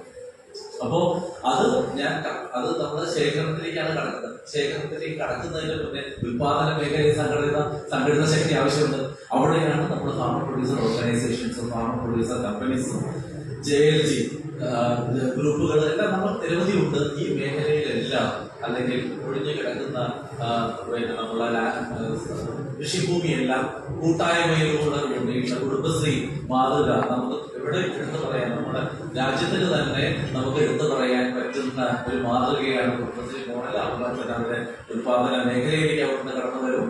അതിനെ അത് നല്ല രീതിയിലുള്ള പ്രൊഡക്റ്റ് ആക്കി കൊണ്ടുവന്ന് അതിന്റെ ഉൽപ്പന്ന വൈവിധ്യവൽക്കരണത്തിലേക്ക് വരെ കുടുംബശ്രീ എത്തിയിരിക്കുന്നത് നമ്മളെ റോൾ മോഡൽ നമ്മൾ കാണിക്കാനുണ്ട് നമ്മുടെ രാജ്യത്ത്. അപ്പൊ അത്തരം ഉൽപാദന മേഖലയിലുള്ള സംഘടിത ശക്തി അത് FPO, FPC അല്ലെങ്കിൽ JLG ഗ്രൂപ്പ്, കുടുംബശ്രീ ഗ്രൂപ്പ് വഴിയുള്ള വെറുതെ കിടക്കുന്ന ഭൂമിനെ ലീസിനെടുത്തിട്ടോ അല്ലെങ്കിൽ ഗ്രൂപ്പായിട്ടോ കൃഷി ഇറക്കി അതിന്റെ ഉത്പാദനം ആ സമയത്താണ് നമുക്ക് മെക്കനൈസേഷൻ കൊണ്ടുവരാൻ പറ്റുള്ളൂ. അതുപോലെ തന്നെ ഇൻപുട്സ് നമുക്ക് ബാർഗെയിൻ ചെയ്ത് കൊണ്ടുവരാൻ പറ്റുള്ളൂ. അപ്പൊ നമുക്ക് അതെല്ലാം ഉണ്ടാകുന്ന വളം ഉണ്ടാക്കുന്ന ആളുകളാണെങ്കിലും അല്ലെങ്കിൽ നമ്മളെ സ്പ്രേ എന്തൊക്കെ റോ മെറ്റീരിയൽസ് വേണം, വളം വേണം, വിത്ത് വേണം, എന്താണ് വേണ്ടത് അത് ബാർഗെയിൻ ചെയ്ത് വാങ്ങിക്കാനുള്ള കപ്പാസിറ്റി നമുക്ക് കൂടുതലാണ്. അപ്പൊ ഇതെല്ലാം എല്ലാ ഇൻപുട്ട് സപ്ലൈ നമുക്ക് ബാർഗെയിൻ ചെയ്യാൻ സാധിക്കണമെങ്കിൽ എല്ലാം ഇത്തരത്തിലുള്ള ശാക്തീകരണം നമുക്ക് ആവശ്യമുണ്ട്. ഫാമർ പ്രൊഡ്യൂസർ ഓർഗനൈസേഷൻസ് അല്ലെങ്കിൽ FPOs അല്ലെങ്കിൽ കുടുംബശ്രീ മാതൃക നമുക്ക് വരേണ്ട ആവശ്യമുണ്ട്.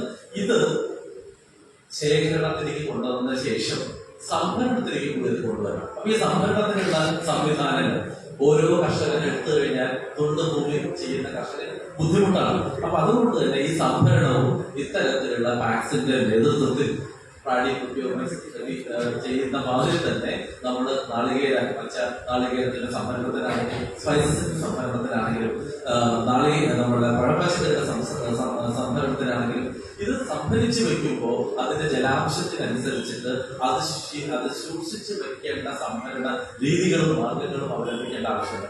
അതും ഇൻഡിവിജ്വൽ ആയിട്ടുള്ള ഒറ്റയ്ക്കുള്ള കർഷകന് സാധ്യമല്ല. അതിന് ശീതീകരണികൾ ആവശ്യമുണ്ട്. ആ ശീതീകരണികൾക്ക് വേണ്ടി കേരള കാർഷിക സർവകലാശാലയിൽ അഗ്രി ബിസിനസ് ഇൻക്യുബേഷൻ സംവിധാനം അതിനുള്ള എല്ലാ ടെക്നോളജികളും നമ്മൾ കൊടുക്കുന്നുണ്ട്. കോൾഡ് സ്റ്റോറേജ് ആണെങ്കിൽ ഓരോ ഭക്ഷ്യ ഉൽപ്പന്നങ്ങളും ഏത് ഊഷ്മാവിൽ സ്റ്റോർ ചെയ്യണം, അത് ഡിസൈൻ ചെയ്യുമ്പോൾ ശ്രദ്ധിക്കേണ്ട കാര്യങ്ങൾ, അതിന് വേണ്ട ഡീറ്റെയിൽ പ്രോജക്ട് റിപ്പോർട്ട് ഉണ്ടാക്കി കൊടുക്കാൻ, ഇതെല്ലാം നാം കാർഷിക സർവകലാശാല ഇന്ന് നടത്തി വരുന്നതാണ്. അത് സ്ഥിരം നമ്മൾ നടത്തിക്കൊണ്ടിരിക്കുന്നത്. അപ്പൊ ഇങ്ങനെ ഏത് FPO നമ്മുടെ നാട്ടിലുള്ള ഏത് ഫാമർ പ്രൊഡ്യൂസർ ഓർഗനൈസേഷനോ FPOസോ അവരെ തീർച്ചയായിട്ടും നമ്മൾ അതിന്റെ കൂടെയുണ്ട്. ഇനി ശേഖരണം പറഞ്ഞു, സംഭരണം പറഞ്ഞു, ഈ രണ്ടും കഴിഞ്ഞതിന് ശേഷമാണ് പലപ്പോഴും സംസ്കരണം തുടങ്ങേണ്ടത്. എന്താ കാര്യം വെച്ച് കഴിഞ്ഞാൽ ഒരു ഇൻഡസ്ട്രി നമുക്ക് ഒരു വർഷം മുഴുവൻ നമുക്ക് വർക്ക് ചെയ്ത് പോകണമെന്നുണ്ടെങ്കിൽ ഒരു 270 ദിവസമെങ്കിലും നമുക്ക് ഏതൊരു സംഭരണശാലയാണെങ്കിലും സംസ്കരണശാലയാണെങ്കിലും നമുക്ക് എല്ലാവർക്കും തൊഴിൽ കൊടുക്കാൻ പറ്റണം. അല്ലാതെ 10 ദിവസം അല്ലെങ്കിൽ 30 ദിവസം കഴിഞ്ഞതിന് ശേഷം ഞങ്ങളുടെ റോ മെറ്റീരിയൽസ് അല്ലെങ്കിൽ അസംസ്കൃത വസ്തു കഴിഞ്ഞ് നിങ്ങൾക്ക് ജോലിയില്ല എന്ന് പറഞ്ഞാൽ നമുക്ക് പിരിച്ചുവിടാൻ പറ്റില്ല. അപ്പൊ നമ്മൾ എന്താ ചെയ്യേണ്ടതെന്ന് വെച്ച് കഴിഞ്ഞാൽ ഒരു വർഷം മുഴുവൻ നമ്മുടെ ഇൻഡസ്ട്രി റൺ ചെയ്യാനുള്ള റോ മെറ്റീരിയലിന്റെ ശേഖരണം അത് അവിടെ മാത്രമല്ല ഡീസെൻട്രലൈസ്ഡ് ആയിട്ട് സ്റ്റോർ ചെയ്യാൻ, അതിനാണ് നമ്മൾ ഹബ്ബുകൾ എന്ന് പറയുന്നത്. അത് ഓരോ പഞ്ചായത്തിനും അതിൻ്റെതായിട്ടുള്ള കോമൺ ഫെസിലിറ്റി സെന്റർ അല്ലെങ്കിൽ കോമൺ ശേഖരിക്കാനുള്ള സംഭരണ കേന്ദ്രങ്ങൾ വേണം. ഈ സംഭരണ കേന്ദ്രങ്ങളിൽ നിന്ന് നമുക്ക് ഒട്ടും വിള നഷ്ടമില്ലാതെ ഇപ്പൊ നമുക്ക് ഏകദേശം 15 മുതൽ 30% നമുക്ക് വിള നഷ്ടം ഉണ്ടായിക്കൊണ്ടിരിക്കുന്നത്. വിള നഷ്ടം എന്ന് ഉദ്ദേശിച്ചത് വിള എടുത്തതിന് ശേഷം നമ്മൾ കഴിക്കാൻ വേണ്ടി എടുക്കുന്ന സാധനത്തിലുള്ള നഷ്ടം 15 മുതൽ 30% കണ്ടാണ്. 30% പഴം പച്ചക്കറിയിലെ ഏറ്റവും സോഫ്റ്റ് ആയിട്ടുള്ള ഫ്രൂട്ട്സിനാണ്. ജനറൽ ആയിട്ട് പറയുകയാണെങ്കിൽ 15-18% നമ്മുടെ വിളനഷ്ടം ഉണ്ടാക്കുന്നത്. ഈ വിളനഷ്ടം നമുക്ക് കുറയ്ക്കാൻ സാധിക്കും ഏകീകരിച്ച ഒരു സംഭരണ ശേഷി ശൃംഖല നമ്മൾ ഉണ്ടാക്കുന്നത് വഴി. ഏത് സംഭരണശാലയിലാണോ നമുക്ക് ആവശ്യം അത് കോർഡിനേറ്റഡ് ആയിട്ട് നെറ്റ്വർക്ക് ഉണ്ടാകുന്ന വഴി ട്രാൻസ്പോർട്ടേഷൻ കോസ്റ്റ് കുറയ്ക്കാൻ പറ്റും, നമുക്ക് അതിന്റെ വിള നഷ്ടം നമുക്ക് കുറയ്ക്കാൻ പറ്റും. അപ്പൊ ഇതെല്ലാം ചെയ്യണമെന്നുണ്ടെങ്കിൽ നമുക്ക് ഏകീകരിച്ച ഒരു ശേഖരണ സംവിധാനം വേണം, സംഭരണ സംവിധാനം വേണം, സംസ്കരണ സംവിധാനം വേണം. ഇനി സംസ്കരണ സംവിധാനത്തിലേക്ക് നമ്മൾ കടക്കുകയാണെങ്കിൽ അതാണ് നമ്മുടെ ഇന്നത്തെ പ്രധാനപ്പെട്ട നമ്മുടെ ഊന്നൽ എന്ന് പറയുന്നത്. അത് കാർഷിക മേഖലയിലുള്ള ഏത് ഉൽപ്പന്നമായിക്കോട്ടെ, അതിപ്പോ നെല്ല്, തേങ്ങ, മത്സ്യം, സ്പൈസസ്, കോഫി, ട്യൂബർ ക്രോപ്സ്, ഏത് കിഴങ്ങ് ഗവേഷണ കിഴങ്ങിന്റെ സംസ്കരണ പറയാനുള്ള സംരംഭം ഇല്ലാത്തത് കൊണ്ടാണ് ഞാൻ പ്രത്യേകം ഊന്നൽ പറയുന്നത്. അപ്പൊ ഇതെല്ലാം നമ്മുടെ നാട്ടിൽ നടത്തിക്കൊണ്ടിരിക്കുന്ന ഇതിനുള്ള സാങ്കേതിക വിദ്യകൾ ഇന്ന് ഇഷ്ടം മാതിരിയാണ്. കേരള കാർഷിക സർവകലാശാലയിൽ തന്നെ മൂല്യവർദ്ധിത ഉൽപ്പന്നങ്ങൾക്കായിട്ട് 120ഓളം സാങ്കേതിക വിദ്യകളുണ്ട്. ഇതിന്റെ പുറമെയാണ് നമ്മളുടെ കേന്ദ്ര ഗവേഷണ കേന്ദ്രങ്ങളായുള്ള CPCRI, CPCRI, ഫിനിസ്റ്റ്, ട്രിവാൻഡ്രം പോലുള്ള സ്വിഫ്റ്റ്, കൊച്ചിൻ. ഇവിടെ എല്ലാം മത്സ്യ സംസ്കരണത്തിനുള്ള മാർഗങ്ങളുണ്ട്, കിഴങ്ങ് ഗവേഷണത്തിനുള്ള സാങ്കേതിക വിദ്യകളുണ്ട്, തെങ്ങിനുള്ള നാളികേരത്തിൽ നിന്നുള്ള നിരവധി മൂല്യവർദ്ധിത ഉൽപ്പന്നങ്ങളുള്ള സാങ്കേതിക വിദ്യകളുടെ കുറവില്ല. നമ്മൾക്ക് ഇന്ന് നിരവധി സാങ്കേതിക വിദ്യകളാണ് പലപ്പോഴും നമ്മൾ പരാജയപ്പെടുന്നത്. കുറച്ചെങ്കിലും നമ്മൾ പുറകോട്ട് പോകുന്നത് എന്ന് പറയുകയാണെങ്കിൽ അതിന്റെ വിപണനത്തിലാണ്. ഈ വിപണനം നമുക്ക് ഏകീകരിക്കണമെന്നുണ്ടെങ്കിൽ, വിപണനം കൊണ്ടുവരണമെന്നുണ്ടെങ്കിൽ അവിടെ സംഘടിത ശക്തികളുടെ ഇടപെടൽ വേണം. അതിന് വേണ്ടത് തന്നെ കർഷകർക്ക് അവരുണ്ടാക്കുന്ന ഉൽപ്പന്നം അവർ ഇന്ന് വിത്ത് ഇട്ട് കഴിഞ്ഞാൽ 3 മാസം കഴിഞ്ഞാൽ അല്ലെങ്കിൽ 4 മാസം കഴിഞ്ഞാൽ 6 മാസം കഴിഞ്ഞാൽ അതിന്റെ വിളവെടുക്കുമ്പോൾ ആ വിളവിന് നല്ല ഒരു വില കൊടുക്കാനുള്ള ഒരു ഉറപ്പ് കൊടുക്കാൻ ഞാൻ പറയുമ്പോൾ നമ്മള് സംസ്കരണത്തിന്റെ അല്ലെങ്കിൽ അഗ്രി ബിസിനസിന്റെ ഹെഡായിട്ട് ഇവിടെ പ്രവർത്തിക്കുകയാണ്. അതുകൊണ്ടാണ് നമ്മൾ എപ്പോഴും പറയുന്ന കാര്യമാണ്, ഒരു കേന്ദ്ര സർക്കാരോ സംസ്ഥാന സർക്കാരോ മാത്രം വിചാരിച്ചാൽ അത് സാധ്യമല്ല. അത് സാധ്യമാവണമെങ്കിൽ കർഷകരുടെ സ്ട്രെങ്തനിങ് വഴി, സംരംഭകത്വം നമ്മുടെ നാട്ടിൽ വളരുന്നത് വഴി മാത്രമാണ്. ഒരു സംരംഭകൻ വിചാരിച്ചാൽ മാത്രമാണ് നമ്മുടെ നാട്ടിലെ കർഷകർക്ക് ഒരു വില സ്ഥായിയായി വിലകൊടുക്കാൻ സാധിക്കുള്ളൂ. ഈ സംരംഭകത്വം നമ്മുടെ നാട്ടിൽ വരണമെന്നുണ്ടെങ്കിൽ അത് ഞാൻ ഈ പറഞ്ഞ മാതിരി കർഷകരുടെ കൂട്ടായ്മയിലൂടെ, അത് അതിന്റെ ഏറ്റവും സ്ട്രെങ്ത് ആയിട്ട് ബേസ് ഫൗണ്ടേഷൻ എന്ന് പറയുന്നത് ഫാമർ പ്രൊഡ്യൂസർ ഓർഗനൈസേഷൻസ് അല്ലെങ്കിൽ കൂട്ടായ്മകളായിരിക്കണം. അതിന് വേണ്ട നൂതനമായിട്ടുള്ള മാർഗങ്ങളും അതിന്റെ ഡീറ്റെയിൽഡ് പ്രോജക്ട് റിപ്പോർട്ട് തയ്യാറാക്കാനൊക്കെ കേരള കാർഷിക സർവകലാശാല നിലവിലുണ്ട്. അപ്പൊ ഈ ഞാൻ പറഞ്ഞു നമ്മൾ ഇന്നത്തെ പ്രധാന ചർച്ച പോകുന്നത് ഇത് ശേഖരണത്തിലുള്ള നമ്മളെ എല്ലാവരുടെയും കൂട്ടായ്മ എങ്ങനെ കൊണ്ടുവരണം, അത് കഴിഞ്ഞ് സംഭരണത്തിൽ നമ്മൾ എങ്ങനെ കൊണ്ടുവരണം, അതിനകത്ത് ടാക്സ് വഴി നമുക്ക് അതിന്റെ ഫണ്ട് നമ്മൾക്ക് കർഷകരെ എന്താ പറയാ ആശ്വസിപ്പിക്കാനും അവർ കൊണ്ടുവരുന്നവരേക്ക് അപ്പൊ തന്നെ നമുക്ക് കൊടുക്കാൻ സാധ്യമാവുന്ന രീതിയിൽ ടാക്സിനെ എങ്ങനെ ഇതിലേക്ക് കൊണ്ടുവരാം.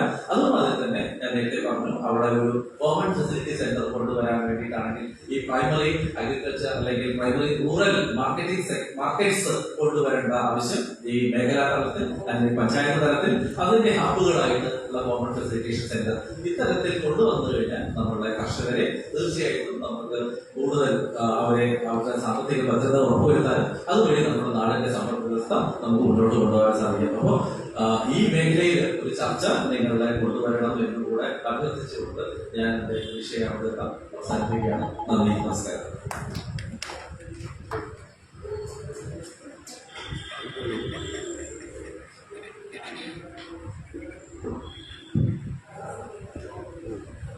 കാർഷികോൽപ്പന്നങ്ങളുടെ മൂല്യ വർധനവും വിപണനവും എന്ന വിഷയത്തെ അധികരിച്ചുകൊണ്ട്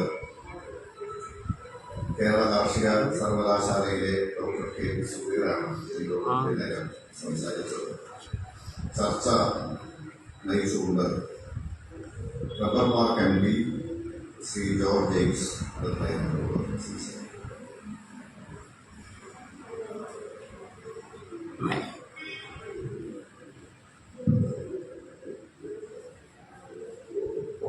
ബഹുമാനപ്പെട്ട യോഗാധ്യക്ഷൻ ശ്രീ വത്സൻ കക്കോടി അവകൾ, മുൻമന്ത്രി ആരാധനായ ശ്രീ വിജയകുമാർ അവകൾ,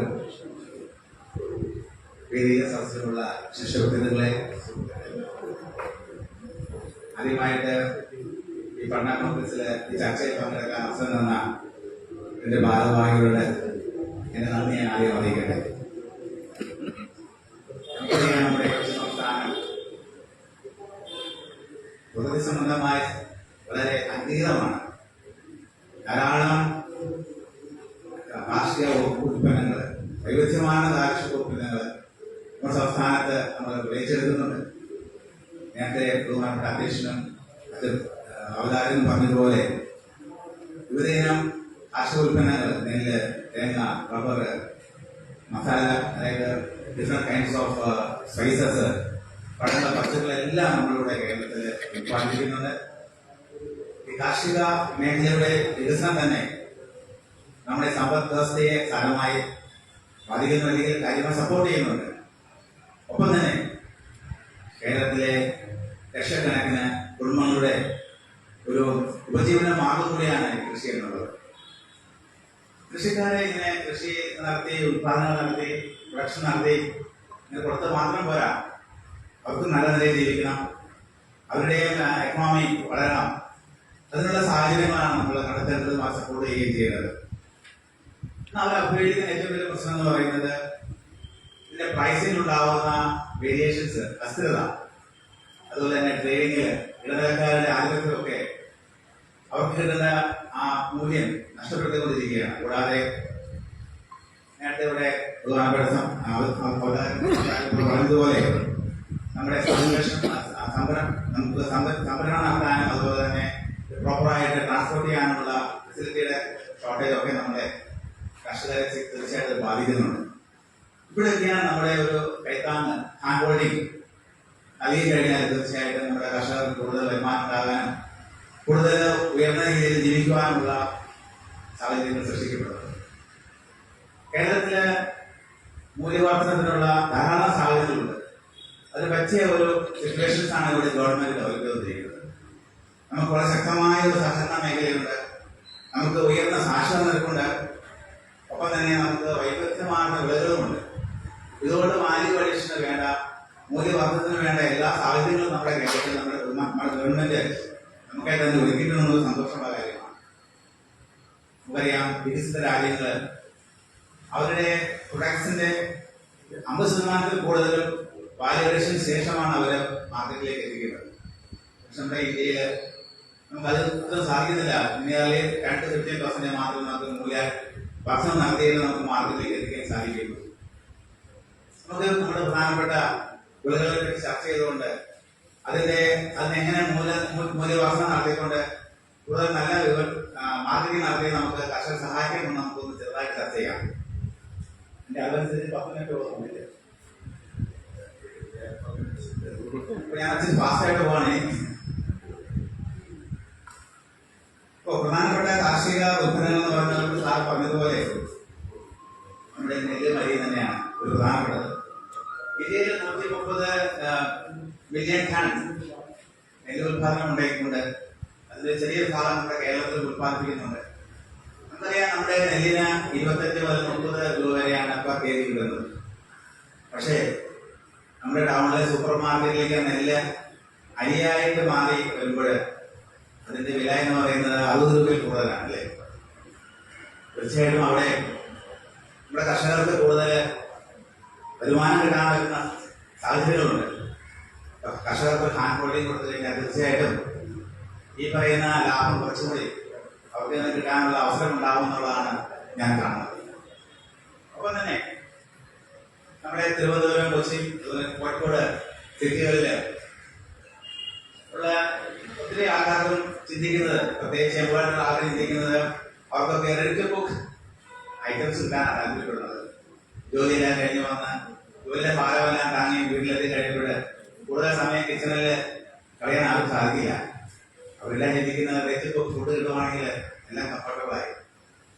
അപ്പോൾ നമ്മുടെ ഈ അരി കൊണ്ട് നമുക്ക് എങ്ങനെ കൂടുതലായിട്ട് റെഡി ബുക്ക് പ്രൊഡക്ട്സ് ഉണ്ടാക്കാൻ പറ്റും നമ്മൾ ആലോചിക്കുക.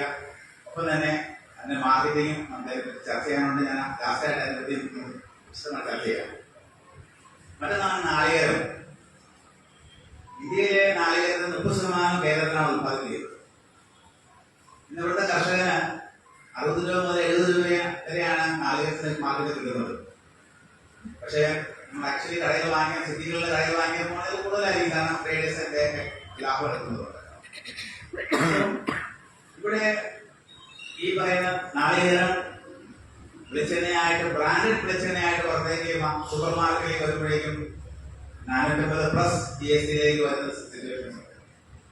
നമുക്കറിയാം, നാളികേരം 1 കിലോ നാളികേരം പ്രോസസ് ചെയ്താൽ 1 കിലോ വെളിച്ചെണ്ണകളൊക്കെ അറിയാം. കണക്കനുസരിച്ച് ഏകദേശം 20% മാത്രമേ നമുക്ക് നാളികേരം പ്രോസസ് ചെയ്യുമ്പോഴേ വെളിച്ചെണ്ണ കിട്ടുള്ളൂ. എന്നാൽ പോലും 450+ GST പോകേണ്ട അവസ്ഥയില്ല എന്നാണ് എനിക്ക് മനസ്സിലാക്കുന്നത്. അവിടെയും കർഷകർക്ക് വേണ്ട വില കിട്ടുന്നില്ല എന്നുള്ളതാണ് സത്യം. മറ്റൊരു കാര്യം എടുക്കുകയാണെങ്കിൽ നമ്മുടെ ഡിഫറെന്റ് സ്പൈസസ്, ജാതിക്ക, അതുപോലെ തന്നെ കുരുമുളക്, പിന്നെ ഏലക്ക തുടങ്ങിയ ധാരാളം സ്പൈസസ് ഇന്റർനാഷണൽ മാർക്കറ്റിൽ വളരെ ഡിമാൻഡുള്ള സ്പൈസസ് ഉണ്ട്. അതിന്റെ കർഷകർക്ക് കിട്ടുന്ന വിലയെ പറ്റി ചിന്തിച്ചാൽ വളരെ ചുരുക്കം ചെറിയ പ്രൈസ് മാത്രമേ കർഷകർക്ക് കിട്ടുന്നുള്ളൂ. ഫോർ എക്സാമ്പിൾ, ഒരു കുരുമുളക് എടുക്കുകയാണെങ്കിൽ എന്റെ 60% പറയാണല്ലോ, ഏകദേശം 500 രൂപയാണ് ഒരു കർഷകന് കിട്ടുന്നത് ഒരു കിലോയ്ക്ക്. പക്ഷെ അതിനെ ഒരു പ്രോസസ്സിങ്ങിനോടുകൂടി അതിന്റെ വലിയ അതിന്റെ എസെൻഷ്യൽസ്, അതിന്റെ എക്സ്ട്രാക്ട് എടുക്കുകയാണെങ്കിൽ 4-5 ഇരട്ടിയായിരിക്കും അതിന്റെ പ്രൈസ് ആയിട്ട് വരുന്നത്. എന്തുകൊണ്ട് നമുക്ക് കേരളത്തിൽ ചെയ്തുകൂടാ? നമ്മുടെ കർഷക സപ്പോർട്ട് ചെയ്യാനുള്ള. അപ്പൊ അവിടെയും നമുക്ക് നമ്മുടെ കർഷകരെ സഹായിക്കാൻ, നമ്മുടെ ഗ്രൂപ്പുകൾക്ക്, നമ്മുടെ ഫാർമേഴ്സ് ഫോറത്തിനൊക്കെ തീർച്ചയായിട്ടും ഇത്തരം കാര്യങ്ങളിൽ സഹായിക്കാൻ പറ്റുന്നതാണ് ഞാൻ വിശ്വസിക്കുന്നത്. അതുപോലെ മറ്റൊരു മേഖലയാണ് പഴം, പച്ചക്കറി. അവിടെയും ധാരാളം ഓപ്പർച്യൂണിറ്റീസ് ഉണ്ട്. നമ്മുടെ ഉത്പാദനത്തിൽ സംഭവിക്കുന്ന പാകപ്പിഴകളുണ്ട്. നമ്മുടെ ഈ ഫലം അല്ലെങ്കിൽ പഴമൊക്കെ എടുത്തു കഴിയുമ്പോൾ ശരിയായ പ്രോസസ് ചെയ്യാൻ പറ്റുന്നില്ല, അല്ലെങ്കിൽ സ്റ്റോർ ചെയ്യാൻ പറ്റാത്തതുകൊണ്ട് തന്നെ 10-15% നമുക്ക് നഷ്ടപ്പെട്ടുകൊണ്ടിരിക്കുകയാണ്. അത് ആകെ നഷ്ടപ്പെടുന്നത് നമ്മുടെ പ്രിയപ്പെട്ട കർഷകർക്കാണ് നഷ്ടപ്പെടുന്നത്. ട്രേഡേഴ്സിനോ അല്ലെങ്കിൽ കൺസ്യൂമേഴ്സിനോ നഷ്ടപ്പെടും, നമുക്ക് തന്നെ കർഷകർക്ക് നഷ്ടപ്പെടും. അവിടെ പ്രോപ്പറായ സ്റ്റോറേജ് സിസ്റ്റംസ് അല്ലെങ്കിൽ ഗൈഡ് ചെയ്യാനുള്ള മാർഗങ്ങളുണ്ടെങ്കിൽ ആ നഷ്ടം ഒഴിവാക്കി അതിനെ നമ്മുടെ കൃഷിക്കാർക്ക് നമുക്ക് കൊടുക്കാൻ സാധിക്കും. ഒപ്പം തന്നെ ഡീഹൈഡ്രേറ്റഡ് പ്രൊഡക്ട്സ്, ഇവിടെ നേരത്തെ സൂചിപ്പിച്ച പോലെ ചക്കയും പഴമൊക്കെ. എന്റെ ഓഫീസർ ഒരു റൂറൽ ഏരിയയിലാണ് വർക്ക് ചെയ്യുന്നത്, ഒരു ഭാഗമെടുത്ത്. അവിടെ ഞാൻ പലപ്പോഴും ശ്രദ്ധിക്കാറുണ്ട്, ഏപ്രിൽ മെയ് മാസങ്ങളിൽ ജൂൺ ആകുമ്പോഴേക്കും ചക്ക പഴുത്തത് വെറുതെ താഴെ കിടക്കുന്നതാണ്, ധാരാളം കിടക്കുന്നതാണ്. നമുക്ക് അത് പ്രോപ്പറായിട്ട് കളക്ട് ചെയ്യുകയും പ്രോസസ് ചെയ്യുകയും ചെയ്ത് കഴിഞ്ഞാൽ നല്ല മാർക്കറ്റുള്ള പ്രൊഡക്റ്റാണ് ഈ ചക്ക എന്ന് പറയുന്നത്. അതൊന്നും പ്രോപ്പറായിട്ട് കളക്ട് ചെയ്യുകയോ അതിന് പ്രോസസ് ചെയ്യുകയോ മാർക്കറ്റ് ചെയ്യുന്നില്ല എന്നുള്ളതാണ് സങ്കടകരമായ കാര്യം. റബ്ബറിന്റെ കാര്യത്തിലേക്ക് വരുവാണെങ്കിൽ ഇന്ത്യയിലെ ഉത്പാദിപ്പിക്കുന്ന റബ്ബറിന്റെ 75% കേരളത്തിലാണ്. നമ്മുടെ ഈ വേൾഡിലെ 4ാം സ്ഥാനക്കാരാണ് ഇന്ത്യ റബ്ബർ ഉത്പാദിപ്പിക്കുന്ന കാര്യത്തിൽ. ഇവിടെയും ധാരാളം വികസന മേഖലകളുണ്ട്. റബ്ബർ പ്രൊഡ്യൂസേഴ്സ് സൊസൈറ്റി ഇന്ന് കർഷകരെ സഹായിക്കൊണ്ടിരിക്കുന്ന ഒരു വിങ്ങാണ്, സൊസൈറ്റിയാണ്. ടാക്സ് കളക്ട് ചെയ്ത് നല്ല ക്വാളിറ്റിയുള്ള റബ്ബർ ഷീറ്റുകൾ ഈ ആർട്ടിഫിഷ്യലൊക്കെ പ്രൊഡ്യൂസ് ചെയ്യുന്നുണ്ട്. അതുപോലെ കർഷകർക്ക് കൂടുതൽ പൈസ ലാഭം കിട്ടുന്നുണ്ട്. അത് തന്നെയാണ് ഇവിടെ അധ്യക്ഷനും ഇവിടെ കൃത്യമായിട്ട് സൂചിപ്പിച്ചത്, ആർട്ടിഫിഷ്യൽസിന്റെ ഇമ്പോർട്ടൻസ് പറയുന്നത്. അപ്പൊ അതുപോലുള്ള കളക്റ്റീവായിട്ടുള്ള കൂട്ടായ്മ ഉണ്ടായിക്കഴിഞ്ഞാൽ തീർച്ചയായിട്ടും നല്ല റിസൾട്ടുകൾ ഉണ്ടാക്കാൻ സാധിക്കും. ഇനി ഈ റബ്ബർ പാലിൽ നിന്ന് ഇപ്പോ ഷീറ്റ് ഉണ്ടാക്കി കൊടുക്കുമ്പോൾ നമുക്ക് കിട്ടുന്നത് 210 രൂപയാണ്. പക്ഷേ ഒരു മാലിന്യം നടത്തി കഴിഞ്ഞാൽ ഇതിനൊക്കെ ഒരു മാറ്റങ്ങൾ ഉണ്ടാകും. ഈ സൊസൈറ്റി അല്ലെങ്കിൽ കർഷകർക്ക് തന്നെ ചെറിയ തൊഴിൽ വ്യവസായ പോലെ നമ്മുടെ കൃഷിക്ക് ആവശ്യമായ ഗ്ലൗസുകൾ ഉണ്ടാക്കാൻ സാധിക്കും. ഒത്തിരി ടെക്നോളജി ഒന്നും ആവശ്യമില്ല.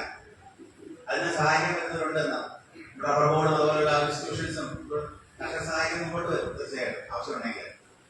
ഒപ്പം തന്നെ കൈ ഫിംഗറിൽ നിന്ന് ഉറകള്, റബ്ബർ ബാൻഡ്, ഇതുപോലെ ചെറിയ ചെറിയ ഉൽപ്പന്നം ഉണ്ടായിക്കഴിഞ്ഞാൽ ധാരാളം മാർക്കറ്റിൽ അവൈലബിലിറ്റി ഉണ്ട്. അപ്പൊ അതുപോലെയുള്ള കാര്യങ്ങളിലേക്ക് നമ്മൾ പ്രവർത്തിക്കുമ്പോൾ തീർച്ചയായിട്ടും നമ്മുടെ കർഷകർക്കാണ് ഗുണം കിട്ടുന്നത്. നമ്മുടെ ഗ്രാഫൈൻ പോലുള്ള പുതിയ പ്രൊഡക്റ്റിന് വേണ്ടി ഗവൺമെന്റ് ഓഫ് കേരള യൂണിവേഴ്സിറ്റി എടുക്കുന്ന ഡിജിറ്റൽ യൂണിവേഴ്സിറ്റി വഴി. അപ്പൊ ആ ഡിജിറ്റൽ യൂണിവേഴ്സിറ്റിയുടെ ആ പുതിയ ടെക്നിക് എന്ന് പറയുന്നത്, അല്ലെങ്കിൽ ടെക്നോളജി എന്ന് പറയുന്നത് റബ്ബർ മേഖലയിൽ വളരെ ആപ്ലിക്കേഷൻസ് ഉള്ളതാണ്. അത് വാല്യൂ അഡീഷന് വളരെ യൂസ്ഫുൾ ആണ്. ഞാൻ മറ്റു വിവിധ കാര്യങ്ങളിലേക്ക് വന്നോട്ടെ. ഞാൻ കൂടുതൽ പ്രൊഡക്റ്റിനെ പറ്റി പറയുന്നില്ല. വിപണനം, മാർക്കറ്റിംഗ് ആണ് നമുക്ക് ഏറ്റവും വലിയ ഇമ്പോർട്ടൻ്റ് ആയിട്ടുള്ളത്. മാർക്കറ്റിംഗിന് നമ്മൾ ഇനി എന്തെല്ലാം നമ്മൾ മാനിപ്പുലേഷൻ നടത്തി പ്രൊഡക്റ്റ് ഉണ്ടാക്കി നമ്മൾ വീട്ടിലോ അല്ലെങ്കിൽ സ്റ്റോറേജോ കൊടുത്തിട്ട് കാര്യമില്ല. മാർക്കറ്റിംഗ് ആണ് മോസ്റ്റ് ഇമ്പോർട്ടൻറ്റ്. ഈയിടെ അടുത്ത് ഒരു കർഷകൻ വന്നപ്പോൾ ഞാൻ ഇതിനെപ്പറ്റി ഒരു എക്സാമ്പിൾ പറഞ്ഞു കൊടുത്തു.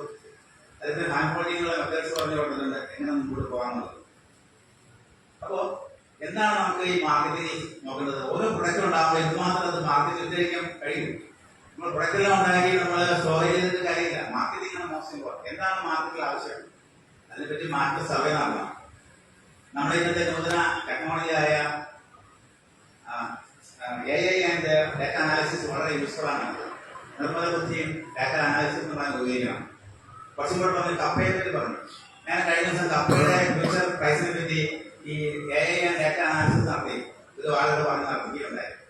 കഴിഞ്ഞ 3 വർഷത്തെ ഡാറ്റ സൈറ്റിൽ നിന്ന് കിട്ടി. ആ ഡാറ്റ വെച്ചുകൊണ്ട് ഈ വർഷം അടുത്ത വർഷവും കപ്പയുടെ പ്രൈസ് എന്തായിരിക്കും സ്റ്റഡി ചെയ്യാൻ സാധിച്ചു. അതിന്റെ വേരിയേഷൻസ് എങ്ങനെയാണ് അറിയാൻ കഴിയും. അപ്പോൾ കർഷകർക്ക് ആ വേരിയേഷൻസ് അറിയാമെങ്കിൽ അടുത്ത വർഷം കപ്പയ്ക്ക് വില കുറഞ്ഞു പോകാൻ തോന്നുവാണെങ്കിൽ പിന്നെ കൃഷിക്ക് പോകേണ്ട ആവശ്യമില്ലല്ലോ. അപ്പോൾ പ്രൈസിങ്, ഡിമാൻഡ്, വിതരണം, കൺസംഷൻ, ക്വാളിറ്റി, ഇതുപോലെയുള്ള തുടങ്ങിയ എല്ലാ മേഖലകളിലും നമുക്ക് ഈ സാങ്കേതിക വിദ്യകളോട് നമുക്ക് സാധിക്കും. അപ്പോൾ നമ്മുടെ IT മേഖലയിൽ നമ്മുടെ കൃഷിയുമായിട്ട് കോളാബറേറ്റ് ചെയ്യുമ്പോൾ ആ പുതിയ ടെക്നോളജികൾ കൃഷിയിലേക്ക് വരുമ്പോൾ നമ്മുടെ കൃഷിക്കാരും കൂടുതൽ എംപവേർഡ് ആവും. അവരുടെ പ്രൊഡക്റ്റിന് കൂടുതൽ വില കിട്ടാനുള്ള സാധ്യതകളുണ്ടാകും. അപ്പൊ നമ്മുടെ കേരളത്തിലെ കൃഷിയിലെ അടുത്ത വിപ്ലവം എന്ന് പറയുന്നത് AI അധിഷ്ഠിതമായ മൂല്യവർദ്ധന വിപ്ലവമായിരിക്കട്ടെ എന്ന് ആശംസിച്ചുകൊണ്ട് നടത്തുന്നു. നമസ്കാരം.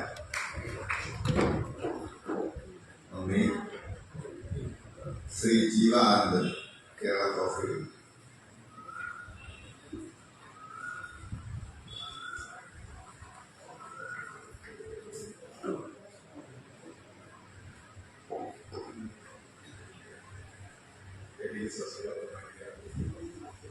അഞ്ചാമത് അന്താരാഷ്ട്ര പഠന കോൺഗ്രസിലേക്ക് ഒരു സെഷൻ പങ്കെടുക്കാൻ ക്ഷണിച്ചതിനുള്ള നന്ദി ഞാൻ ആഗ്രഹിക്കുകയാണ്. ഞാൻ ഇന്നിവിടെ പ്രസന്റേഷൻ കൊണ്ടുവന്നിരുന്നു. കാപ്പിയുമായി ബന്ധപ്പെട്ട ഒരു മേഖലയിൽ പ്രവർത്തിക്കുന്ന രക്ഷകർത്താക്കളാണ്. അതിൻ്റെ കാര്യങ്ങൾ നമ്മൾ സ്വന്തമായിട്ട് ചർച്ച ചെയ്യാൻ വേണ്ടിയിട്ടാണ് ഞാൻ വിചാരിക്കുന്നത്. പൊതുവായി ഉള്ള കാര്യങ്ങൾ മറ്റ് സ്പീക്കേഴ്സ് സംസാരിച്ചിരിക്കുന്നതുകൊണ്ട് തന്നെ അത്തരം കാര്യങ്ങളിലേക്ക് ഞാൻ പോകുന്നില്ല. നമ്മുടെ നാട്ടിൽ വയനാട് റോബസ്റ്റ എന്ന് പറയുന്ന ഒരു കാപ്പി, അത് കാപ്പി കർഷകർക്ക് അറിയാം. അത് ശരിക്കും ഇത്രയും കാലം നമ്മൾ ഉൾക്കൊണ്ടിരുന്ന ഒരു ഫില്ലർ എന്നുള്ള നിലയിൽ എന്ന് പറയുന്നത് ഏറ്റവും ഒരു വില കുറഞ്ഞ നിലയിൽ മാത്രമാണ് നമുക്ക് ആ ഒരു കാപ്പി അതിനൊരു സ്പെഷ്യാലിറ്റി ഗ്രേഡിലേക്ക് കൊണ്ടുവന്നു കഴിഞ്ഞാൽ ഇപ്പോൾ കിട്ടുന്ന വിലയുടെ ഒരു 3 ഇരട്ടിയിൽ കൂടുതൽ അവർക്ക് ലഭിക്കും എന്നുള്ള ഒരു തിരിച്ചറിവിൻ്റെ ഭാഗമാണ് ഇത്. ഞങ്ങൾ അതിലോട്ട് എത്തുന്നത് എങ്ങനെയാണെന്ന് പറയാം. ഞങ്ങൾ ഈ ഒരു പ്രോജക്റ്റ് സർക്കാർ അനൗൺസ് ചെയ്തതിന് ശേഷം ബാംഗ്ലൂരിൽ നടന്ന വേൾഡ് കോഫി കോൺഫറൻസ് നമ്മൾ വയനാട് കോഫി ഫേസ് ചെയ്തു. നമ്മുടെ ഒരു സ്റ്റാളിൽ വയനാട് കോഫി എന്ന് പറയുന്നത് ഇന്റർനാഷണൽ മാർക്കറ്റിലുള്ള ഒരാൾക്ക് പോലും വയനാട് എന്ന സംസ്ഥാനത്ത് നിന്ന് കാപ്പി വരുന്നു എന്നുള്ള അറിയില്ല. അപ്പോൾ അത് നമുക്ക് അങ്ങനെ ഒരു കാപ്പി ഉണ്ട് എന്ന ലോകത്തിൽ അറിയിക്കുക എന്നുള്ളതായിരുന്നു നമ്മുടെ അടുത്ത ചോദ്യം. അങ്ങനെ ഞങ്ങൾ കോപ്പൻഹേഗനിൽ നടന്ന വേൾഡ് ഓഫ് കോഫി പ്രോഗ്രാമിൽ വയനാട് കോഫിയുടെ പേരിൽ തന്നെ സ്റ്റാള് ഇട്ട് അവിടേക്ക് ഞങ്ങളുടെ വയനാടുള്ള കർഷകരെ കോഫി ബോണ്ട് സഹായത്തോടുകൂടി അവിടെയുള്ള കർഷകരിൽ നിന്നും കാപ്പി ശേഖരിച്ച് വിവിധ കർഷകരുടെ അതിൻ്റെ ക്വാളിറ്റി ചെക്ക് ചെയ്ത് ബാംഗ്ലൂർ അയച്ച് ക്വാളിറ്റി ചെക്ക് ചെയ്ത് അതിൽ പാസ്സായ 10-13 കർഷകരുടെ കാപ്പി ഞങ്ങൾ കോപ്പൻഹേഗനിൽ കൊണ്ടുപോയി അവിടുത്തെ കപ്പിംഗ് ടെസ്റ്റിൽ ഇത് പ്രസന്റ് ചെയ്തു. അങ്ങനെ ആ കപ്പിംഗ് ടെസ്റ്റിൽ നമുക്ക് നല്ലൊരു റിസൾട്ടാണ് കിട്ടിയത്. ഇവിടെ നിന്ന് ട്രൈബൽ കർഷകരും വനിതാ കർഷകരെയൊക്കെ ഞങ്ങൾ സർക്കാരൊക്കെ കൊണ്ടുപോവുകയും അവിടെ നമ്മുടെ കാപ്പി പ്രസന്റ് ചെയ്യുകയും അതിനുശേഷം നല്ല നിലയിൽ അവർക്ക് അപ്പോൾ തന്നെ നല്ല ഓർഡേഴ്സ് ലഭിക്കും. ഈ ഒരു രീതിയിലേക്ക് നമ്മുടെ കാപ്പിയുടെ ഗുണനിലവാരം ഉയർത്തുന്നതിന് വേണ്ടി നമ്മൾ carbon neutral coffee park Wayanad കൽപ്പറ്റയിൽ ഒരു 20 ഏക്കറോളം സ്ഥലം വാങ്ങിച്ചിട്ടുണ്ട്. അവിടെ കാപ്പിയുടെ ഒരു കോമൺ പ്രോസസ്സിംഗ് സെന്റർ, അപ്പോൾ അത് ഞങ്ങളൊരു സെന്റർ ഓഫ് എക്സലൻസ് ആയിട്ടാണ് ഡിസൈൻ ചെയ്തിരിക്കുന്നത്. കാപ്പി കൃഷി മുതൽ മുന്നോട്ട് വരുന്ന എല്ലാ കാര്യങ്ങളും ആ സെന്ററിൽ വെച്ചിട്ട് ചെയ്യുന്നതിന് വേണ്ടിയിട്ടാണ് നമ്മൾ ശ്രമിക്കുന്നത്. കേരള കോഫി ലിമിറ്റഡ് എന്ന് പറഞ്ഞ സ്ഥാപനം നമ്മൾ രജിസ്റ്റർ ചെയ്യുകയും കൂടാതെ കർഷകർക്ക് പരിശീലനവും മറ്റു കാര്യങ്ങളും കൊടുക്കുന്നതിന് വേണ്ടിയിട്ട് എഡിസ്കിന് കീഴിൽ ക്ലൈമറ്റ് സ്മാർട്ട് കോഫി പ്രോജക്റ്റ് ഒരു PMU രൂപീകരിക്കുകയും അതുവഴി നമ്മൾ ഈ കർഷകർക്കുള്ള ട്രെയിനിങ്ങുകളിലും, കാരണം അത് നിരന്തരമായി കൊടുത്തുകൊണ്ടിരുന്നില്ലെങ്കിൽ ക്വാളിറ്റിയിൽ ഏതെങ്കിലും നിലയിൽ കുറവ് വരുന്നത് വേൾഡ് മാർക്കറ്റിലേക്ക് നമ്മൾ പോകുമ്പോഴേക്കും എന്തുകൊണ്ട് കാർബൺ ന്യൂട്രൽ കോഫി എന്ന് ആദ്യമേ തന്നെ മനസ്സിലൊരു ചോദ്യം വരാം. യൂറോപ്പിലേക്കാണ് നമ്മുടെ കാപ്പി കൂടുതലും പോകുന്നത്. യൂറോപ്പിലെ പുതിയ ഒരു നിയമം അനുസരിച്ച് Europe carbon board adjust mechanism എന്ന് പറഞ്ഞിട്ട് അവരുടെ ഒരു നിയമം അനുസരിച്ച് കാർബൺ ന്യൂട്രൽ അല്ലാത്ത പ്രോഡക്ട്സ് ആണെങ്കിൽ അവര് അമിതമായി അതിനെ ടാക്സ് ചെയ്യണം. നമ്മൾ കാർബൺ ന്യൂട്രൽ ആണ് എന്ന് പറഞ്ഞു കഴിഞ്ഞാൽ നമുക്ക് 20 മുതൽ 30% വരെ പ്രീമിയം റേറ്റ് കിട്ടും. അപ്പൊ നമുക്ക് അഡ്വാൻറ്റേജ് എന്ന് പറയുന്നത് നമ്മളുടെ കാപ്പി കാർബൺ ന്യൂട്രൽ ആണെന്ന് ഉള്ള സർട്ടിഫിക്കേഷനോട് കൂടിയാണ് മാർക്കറ്റ് വേൾഡ് മാർക്കറ്റിലേക്ക് പോകുന്നതെങ്കിൽ നമുക്ക് അതിന് 20-30% കൂടുതൽ പ്രൈസ് കിട്ടാനുള്ള സാധ്യതയുണ്ട്. അപ്പൊ അത് എങ്ങനെ ചെയ്യും? കാർബൺ ന്യൂട്രൽ പ്രോസസ് നമ്മൾ ഉദ്ദേശിക്കുന്നത് അന്തരീക്ഷത്തിലുള്ള കാർബൺ ഡയോക്സൈഡിന്റെ അളവിനെ നമ്മൾ എത്രത്തോളം ആഗിരണം ചെയ്യും. അപ്പം ഇത് വേർവേഡായിട്ടുണ്ടാകുന്ന പ്രശ്നത്തിലാണ് നമ്മൾ മലയാളികളെ കേരളത്തിനെ ബാധിക്കും എന്നുള്ളത്. നമുക്ക് ആ വിപണനം ആ കാർബൺ ക്രെഡിറ്റ്സ് ഉണ്ടെങ്കിൽ ആ ക്രെഡിറ്റ്സ് വെച്ച് നമുക്ക് അത്രയും നമ്മുടെ കർഷകർക്ക് അതിനുള്ള ബെനിഫിറ്റ്സ് വിലയും അത് കിട്ടും. കാരണം ഏറ്റവും കൂടുതൽ കാർബൺ എമിഷനുള്ള അമേരിക്കയിലുള്ള സ്ഥലങ്ങളിലാണ്. ഇപ്പോഴത്തെ ട്രംപിന്റെ പുതിയ നയമനുസരിച്ചാണെങ്കിൽ അത് വീണ്ടും അവിടെ കൂടാനാണ് സാധ്യത, കാർബൺ എമിഷൻ കൂടാനാണ് സാധ്യത. പക്ഷെ നമുക്ക് യൂറോപ്യൻ കൺട്രീസിലും മറ്റും അവര് നോക്കുന്നത് കാർബൺ എമിഷൻ കുറഞ്ഞ ഉൽപ്പന്നങ്ങൾക്കാണെങ്കിൽ കൂടുതൽ വില നൽകി അവര് അത് വാങ്ങാനായിട്ട് ഉള്ള സാധ്യതയുണ്ട്. അവരുടെ നിയമവും അങ്ങനെ തന്നെയാണ്. കാർബൺ എമിഷൻ കൂടുതലുള്ള പ്രോഡക്ട്സ് ആണ് വരുന്നതെങ്കിൽ അതിന് ടാക്സ് ഹെവി കോസ്റ്റിന് അവര് അത് ടാക്സ് ചെയ്യും. അപ്പൊ അതിൽ നമുക്ക് ബെനിഫിറ്റ് എടുക്കാൻ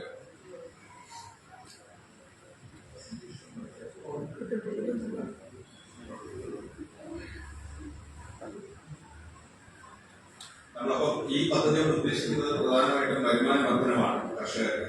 നമ്മുടെ സർക്കാർ ഈ പദ്ധതി കൊണ്ടുവന്നപ്പോഴത്തേക്ക് പറഞ്ഞ ഒറ്റ കാര്യം വയനാട്ടിലെ കാപ്പി കർഷകരുടെ വരുമാനം ഇരട്ടിയാക്കുക എന്നുള്ള ലക്ഷ്യമാണ്. പക്ഷെ നമ്മളിതിൽ ഇറങ്ങി പ്രവർത്തിച്ചു തുടങ്ങി കഴിയുമ്പോൾ നമുക്ക് മനസ്സിലാക്കുന്നത് ഇരട്ടിയല്ല, അതിലധികം വരുമാനം കർഷകർക്ക് ഉണ്ടാക്കാൻ പറ്റണം. ഞങ്ങൾ വയനാട്ട് ശ്രദ്ധ കേന്ദ്രീകരിച്ചിരിക്കുന്നത് അവിടെ 59,000 ചെറുകിട കർഷകർ, 2 ഹെക്ടറിൽ താഴെ ഭൂമിയുള്ള കാപ്പി കർഷകർ. ഈ കർഷകരുടെ ഏകോപിപ്പിച്ചുകൊണ്ട് ഫാമർ പ്രൊഡ്യൂസർ കമ്പനീസ് ഉണ്ടാക്കി അവർക്ക് കൃത്യമായ ട്രെയിനിങ്ങും ക്വാളിറ്റി മെയിൻറ്റെയിൻ ചെയ്യുന്നതിന് വേണ്ടിയുള്ള കൃത്യമായ ട്രെയിനിങ്സ് കൊടുത്ത് അവരിൽ നിന്ന് കാപ്പി വിളവെടുത്ത് ശേഖരിച്ച് കൊടുക്കുന്നതിന് വേണ്ടിയാണ് നമ്മൾ ആ ട്രെയിനിങ് കൊടുക്കുന്നത്. അതിൽ നമ്മൾ വയനാട് ഇന്ത്യൻ ഫൈൻ റോബസ്റ്റ എന്ന പേരിൽ അതിനെ ബ്രാൻഡ് ചെയ്യുന്നതിന് വേണ്ടിയിട്ട് നമ്മൾ ചെയ്തു. നമ്മളതിന്റെ പ്രവർത്തനം മാതൃക ചെയ്തിരിക്കുന്നത് ഹബാസ്കോപ്പ് മോഡലിലാണ്. കാരണം വാഷ്ഡ് കോഫി എന്ന് പറഞ്ഞ ഒരു പ്രോഡക്റ്റാണ് കൂടുതൽ വില നമുക്ക് കിട്ടുന്നത്. അപ്പൊ അത് ഹബിലേക്ക് കൊണ്ടുവന്ന് ചെയ്യുക എന്നുള്ളത്, കാപ്പി പഴുത്ത കാപ്പി പറിച്ച് അതിനെ വാഷ് ചെയ്തിട്ട് ഉള്ള ഒരു പ്രൊസീജിയർ ആണെങ്കിൽ നമുക്ക് കൂടുതൽ വില ലഭിക്കും. നമ്മുടെ വയനാട്ടിൽ സാധാരണ സംഭവിക്കുന്നത് എന്താണെന്ന് വെച്ച് കഴിഞ്ഞാൽ എല്ലാവരും ഒരുമിച്ചാണ് കാപ്പി പറിക്കുന്നത്. കാരണം അതിന്റെ കൂലിച്ചെലവ് ഒരു പ്രധാന പ്രശ്നമുണ്ട്. അത് നമ്മൾ അഡ്രസ് ചെയ്യുന്ന ഒരു കാര്യമാണ്. അപ്പൊ ഇത് ഒരുമിച്ച് പഴുത്തതും പച്ചയും കൂടെ പറിച്ചു കഴിഞ്ഞിട്ട് അതിനെ ഉണക്കി ഉണ്ടക്കാപ്പിയാക്കി ഇടനിലക്കാട്ട് ഫില്ലർ നമ്മൾ കൂടുതലും നമ്മുടെ വയനാട്ടിൽ കാപ്പി വാങ്ങിച്ചുകൊണ്ട് പോകുന്നത് ഇൻസ്റ്റന്റ് കോഫി ഉണ്ടാക്കുന്ന കമ്പനികളാണ്. അവർക്ക് ഈ ഏത് കിട്ടിയാലും ഇൻസ്റ്റന്റ് കോഫിക്ക് ഉപയോഗിക്കാൻ പറ്റും. നമ്മുടെ ഏറ്റവും ലോ ക്വാളിറ്റി കാപ്പിയാണ്. നമ്മൾ പറയുന്ന കൂടുതൽ പറയാം, നമ്മൾ മലയാളികൾക്ക് ശരിക്കും കാപ്പി കുടിക്കാൻ അറിയില്ല എന്നുള്ളതാണ് ഞാൻ ഈ ഒരു ഫീൽഡിൽ വന്നതിന് ശേഷം മനസ്സിലാക്കിയ ഒരു കാര്യം. നമ്മളതിന് ശരിയായിട്ടുള്ള രീതിയിലുള്ള കാപ്പി കുടിക്കുന്നില്ല. ഇൻസ്റ്റന്റ് കാപ്പി എന്ന് പറയുന്നത് ഏറ്റവും ലോ ഗ്രേഡ്, നമ്മൾ അതാണ് എല്ലാവരും ഉപയോഗിക്കുന്നത് ഇൻസ്റ്റന്റ് കാപ്പിയാണ്. ഇൻസ്റ്റന്റ് കാപ്പി എന്ന് പറയുന്നത് ഏറ്റവും ലോ ഗ്രേഡിലുള്ള ഒരു കാപ്പിയാണ്. അപ്പം അതുപോലെ തന്നെ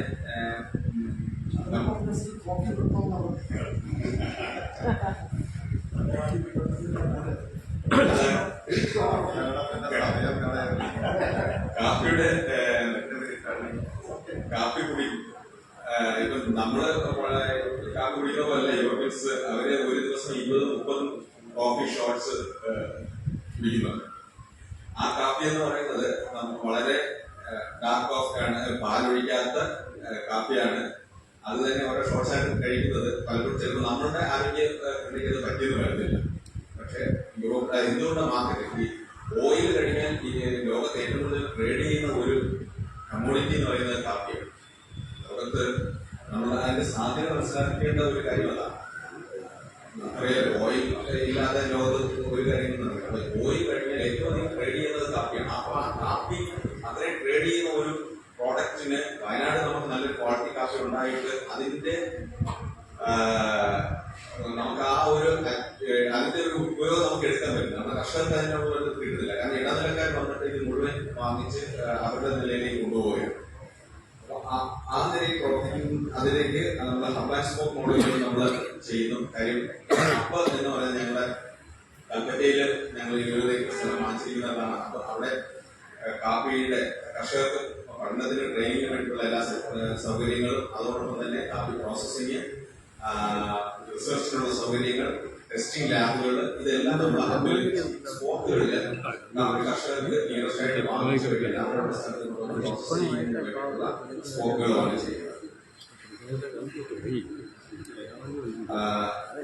കിഫ്ബിയുടെ സഹായത്തോടുകൂടിയാണ് ഞങ്ങൾ ഈ പ്രോജക്ട് ചെയ്യുന്നത്. 30 കോടിയുടെ പ്രോജക്റ്റാണ്. ഇത് ഗുണനിലവാരം ഉറപ്പുവരുത്തുക എന്നുള്ളതാണ് നമ്മുടെ മെയിൻ ഉദ്ദേശം. കാരണം കർഷകർക്ക് ഈ വില കിട്ടണമെങ്കിൽ ഗുണനിലവാരം കൺസിസ്റ്റന്റ് തന്നെ കീപ്പ് ചെയ്യണം. അതിനു വേണ്ടിയിട്ട് നമ്മൾ ആ ട്രെയിനിങ്ങും മറ്റു കാര്യങ്ങളും ചെയ്യുന്നുണ്ട്. കോഫി ബോർഡിന്റെയും ഏരിയയുടെയും ഒക്കെ സഹായത്തോടു കൂടിയാണ് പദ്ധതിയുണ്ട്. സർക്കാരിന്റെ കോഫിന്റെ ഒരു CD ആയിട്ട് കോഫി ബോർഡാണ് ഇപ്പം അതിൽ പ്രവർത്തിക്കുന്നത്. നമ്മൾ കോഫി ലിമിറ്റഡും അതിന് വേണ്ടിയിട്ട് അവരുമായിട്ട് സംസാരിച്ചുകൊണ്ടിരിക്കുകയാണ്. പിന്നെ നമുക്ക് കർഷകർക്ക് വൈദ്യുതിവൽക്കരണം, നമ്മുടെ ഒരു ടോപ്പിക് അതാണ്. കാപ്പിയിൽ ഏതൊക്കെ നിലയിലാണ് നമുക്ക് ഇപ്പോൾ നമ്മൾ കർഷകരെ ചെയ്യുന്നത്? കാപ്പി പറിച്ച് ഉണ്ടക്കാപ്പിയാക്കി കൊടുക്കുന്നു. അതിന്റെ ആ കുറഞ്ഞ വിലയാണ് അവർ കിട്ടുന്നത്.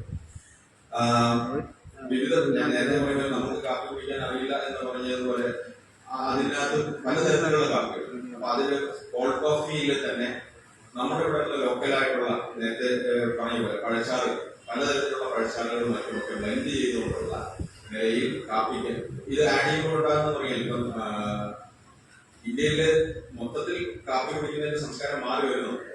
വലിയ കോഫി ഷോപ്പുകൾ, പണ്ട് നമുക്ക് ഇന്ത്യൻ കോഫി ഹൗസ് മാത്രമേ ഉള്ളൂ കാപ്പി കുടിക്കും. അല്ലെങ്കിൽ പിന്നെ തമിഴ്നാട്ടിൽ നിന്ന് വന്നിരിക്കുന്ന ഏറ്റവും ആര്യാസ് പോലുള്ള സ്ഥലങ്ങളിലാണ് നമ്മുടെ കാപ്പി കിട്ടുന്നത്. അവിടെ ഫിൽറ്റർ കാപ്പി കിട്ടും. ഇന്ത്യൻ കോഫി ഹൗസിൽ അതുമല്ല. അപ്പൊ അതല്ലാതെ വലിയ എസ്റ്റാബ്ലിഷ്ഡ് ആയിട്ടുള്ള കോഫി ബ്രാൻഡുകൾ ഇന്ത്യയിൽ വരുന്നുണ്ട്. അത് ആ ബ്രാൻഡുകളിലേക്ക് നമ്മുടെ മലബാർ കാപ്പി കൊണ്ടുവരിക എന്നുള്ളതാണ് നമ്മൾ ഉദ്ദേശിക്കുന്നത്. അതുമായി ബന്ധപ്പെട്ട് നിരവധി പ്രോഡക്റ്റുകൾ നമുക്ക് ഇതുമായി ബന്ധപ്പെട്ട് വിപണിയിൽ ഇറക്കാൻ പറ്റും. പിന്നെ നമുക്ക് ഉൽപ്പന്നങ്ങൾ കാപ്പിയുടെ ബൈ പ്രോഡക്ട്സ് ആയിട്ട് കാപ്പിയുടെ ഹസ്ക് ഉപയോഗിച്ചിട്ടുള്ള സാധനങ്ങൾ, അതായത് നമുക്ക് വേസ്റ്റ് ഫ്രീ ആയിട്ട് തന്നെ കാപ്പിയുടെ പദ്ധതികളെല്ലാം ചെയ്യാൻ പറ്റുന്ന നിലയിലുള്ള ഒരു സ്ഥാപനം അതാണ് നമ്മുടെ ഒരു സെന്ററായിട്ട് കൊണ്ടുവരാൻ ഉദ്ദേശിക്കുന്നത്. വയനാട്ടിലെ ഉള്ള കാപ്പി പദ്ധതിയിലൂടെ ഞങ്ങൾ ഉദ്ദേശിച്ചിരിക്കുന്നത് അതിലേക്ക് വേണ്ടിയിട്ടുള്ള പ്രവർത്തനങ്ങളാണ് കാപ്പി കർഷകരുമായിട്ട് നടത്തുന്നത്.